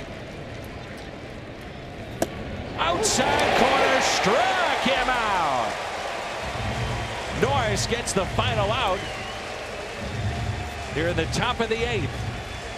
And Carlos Martinez loves it in nearly 40,000 as well. Norris the strikeout.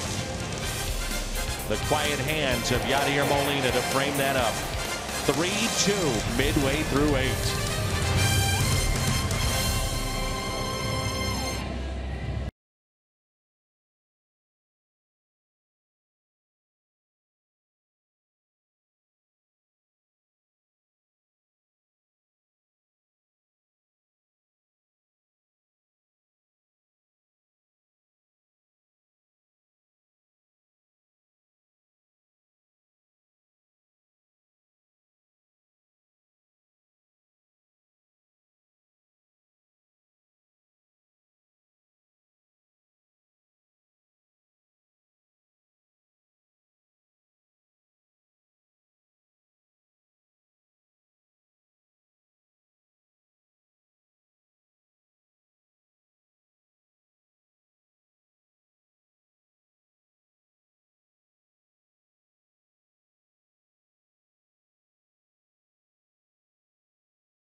Does it on defense, saves 2 runs with a play in the 1st inning, and he gets a couple of strikeouts in a row in the 4th inning with a runner aboard.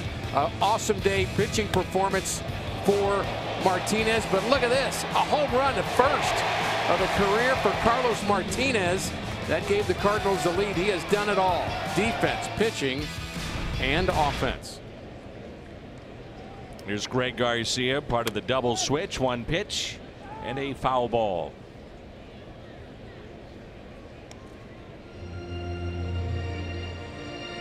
Here's Chris Beck. Chevy called to the pen and his numbers. Davidson stays in the game. He'll play 3rd base here in the bottom of the 8th.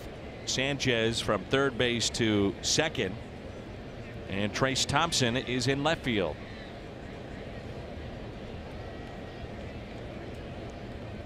And the 0-1. Slapped the other way by Garcia.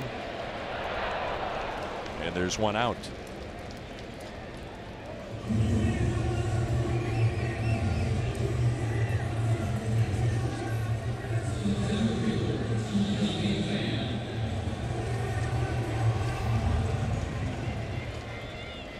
Be 5, 6, and 7 in the lineup. Looking ahead to the 9th inning. But Norris does his job. Potentially, we have back-to-back 3-2 games. Another tight game, as it was last night. Really, last night's game, Dan, was not a very fun game from the Cardinals' point of view until it got to the 9th inning. But this has been very good pitching here this afternoon. Cardinals have that tough work in the 9th to close it out. Tommy Pham is seeing a steady diet of breaking balls today. He struck out a couple of times and also walked. But Norris threw 6 pitches in the top half of this inning. And a fastball taken at 96.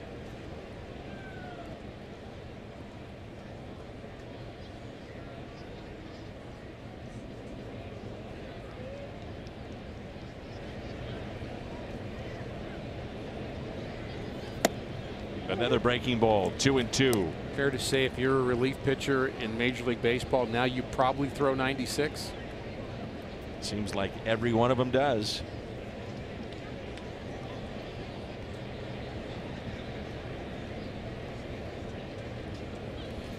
That's why I think guys like Pat Neshek become even more valuable in today's game than ever before. That different look. Well, I think Tyler Lyons can be that kind of guy too, and he was last year. I think a different look. He doesn't throw hard either, but he's got the curveball that's different, a little bit different action.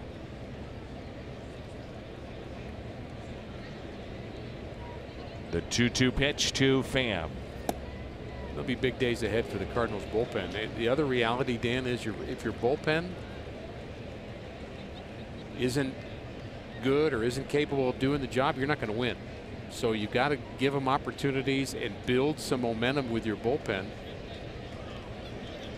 Bud Norris certainly been doing his share of the load.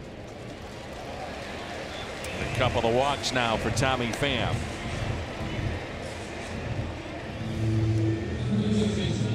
You can watch us on television. Take us wherever you go. Just download the Fox Sports Go app, log in and stream the Cardinals. It's presented by T-Mobile.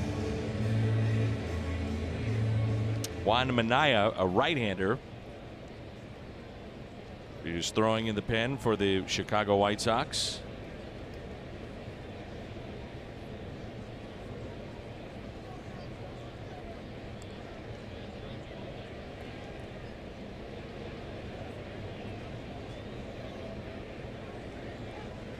Pham always a threat to steal. He's now up to 6 on the year. We talked about Carpenter taking a lot of pitches. I suspect there'll be one that Tommy picks out and takes off on. Nice to add an insurance run. Happened late in the ball game last night. Carpenter the home run, Molina the walk-off. And on the first pitch, it's popped up to shallow left field. That's Thompson, and he makes the catch. And Pham was, I'm not sure he knew how many outs there were, but that's going to turn into a double play. He knows now. Yep, turns into a double play, and with that, it sends us to the 9th inning.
He has faced Bud Norris before. He is 0 for 3. On the afternoon, 1 base hit, a single to left back in the 7th. The next 2 in the lineup have never faced Norris. The first pitch is strike 1.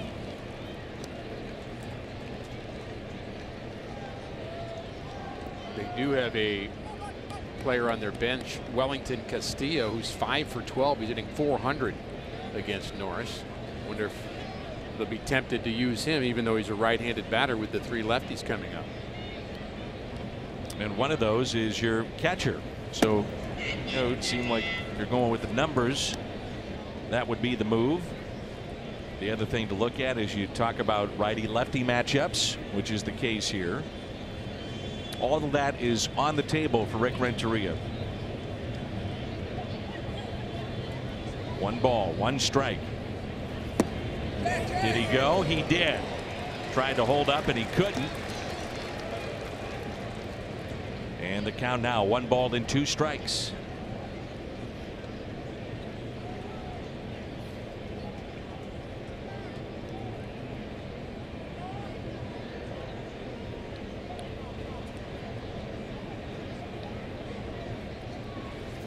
He got him. Maybe looking for something different, and he got a fastball right down the middle. Well, he's hunting that outside corner, and that's really what he threw to Delmonico in the 8th inning with a runner aboard. First batter he faced. He's just kind of hunting that outside corner with good velocity and good movement. Really high quality pitch from Bud Norris. So Norris has faced 2 and 2 strikeouts. Narvaez, the catcher today. 1 for 2 with a walk. His single was into left back in the 2nd inning. A lot more fun to watch Bud Norris strike out other teams' players. Oh man. Than strike out Cardinal players when he was with the Astros. Moncada, by the way, out of this game. Left hamstring tightness, the word from the Chicago White Sox. No balls, 1 strike. Nothing and 2. So he's going soft in, hard away. And here's the soft in. That's the slider. Out in front. So he'll either go soft in or hard away. He's able to really get in on left-handed batters. You stay out of the middle of the plate. That's your goal. Nothing in 2 the count. And the next by Norris. 95 away. When you go in, away, you make the plate seem wider.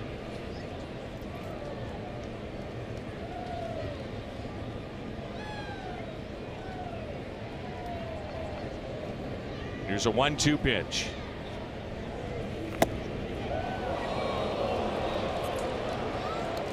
That could have been called a strike.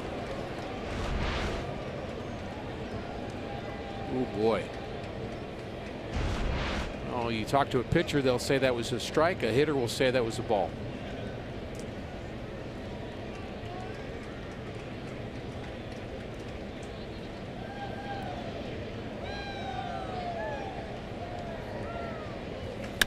And a fly ball lifted out to right center. Pham tracks it down. Tommy Pham makes the catch in right center.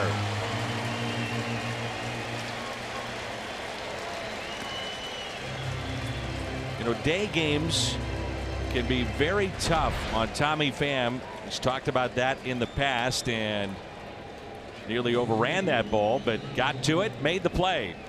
Well, he committed to his angle and he just ran full steam ahead. Good for Tommy. Nice play.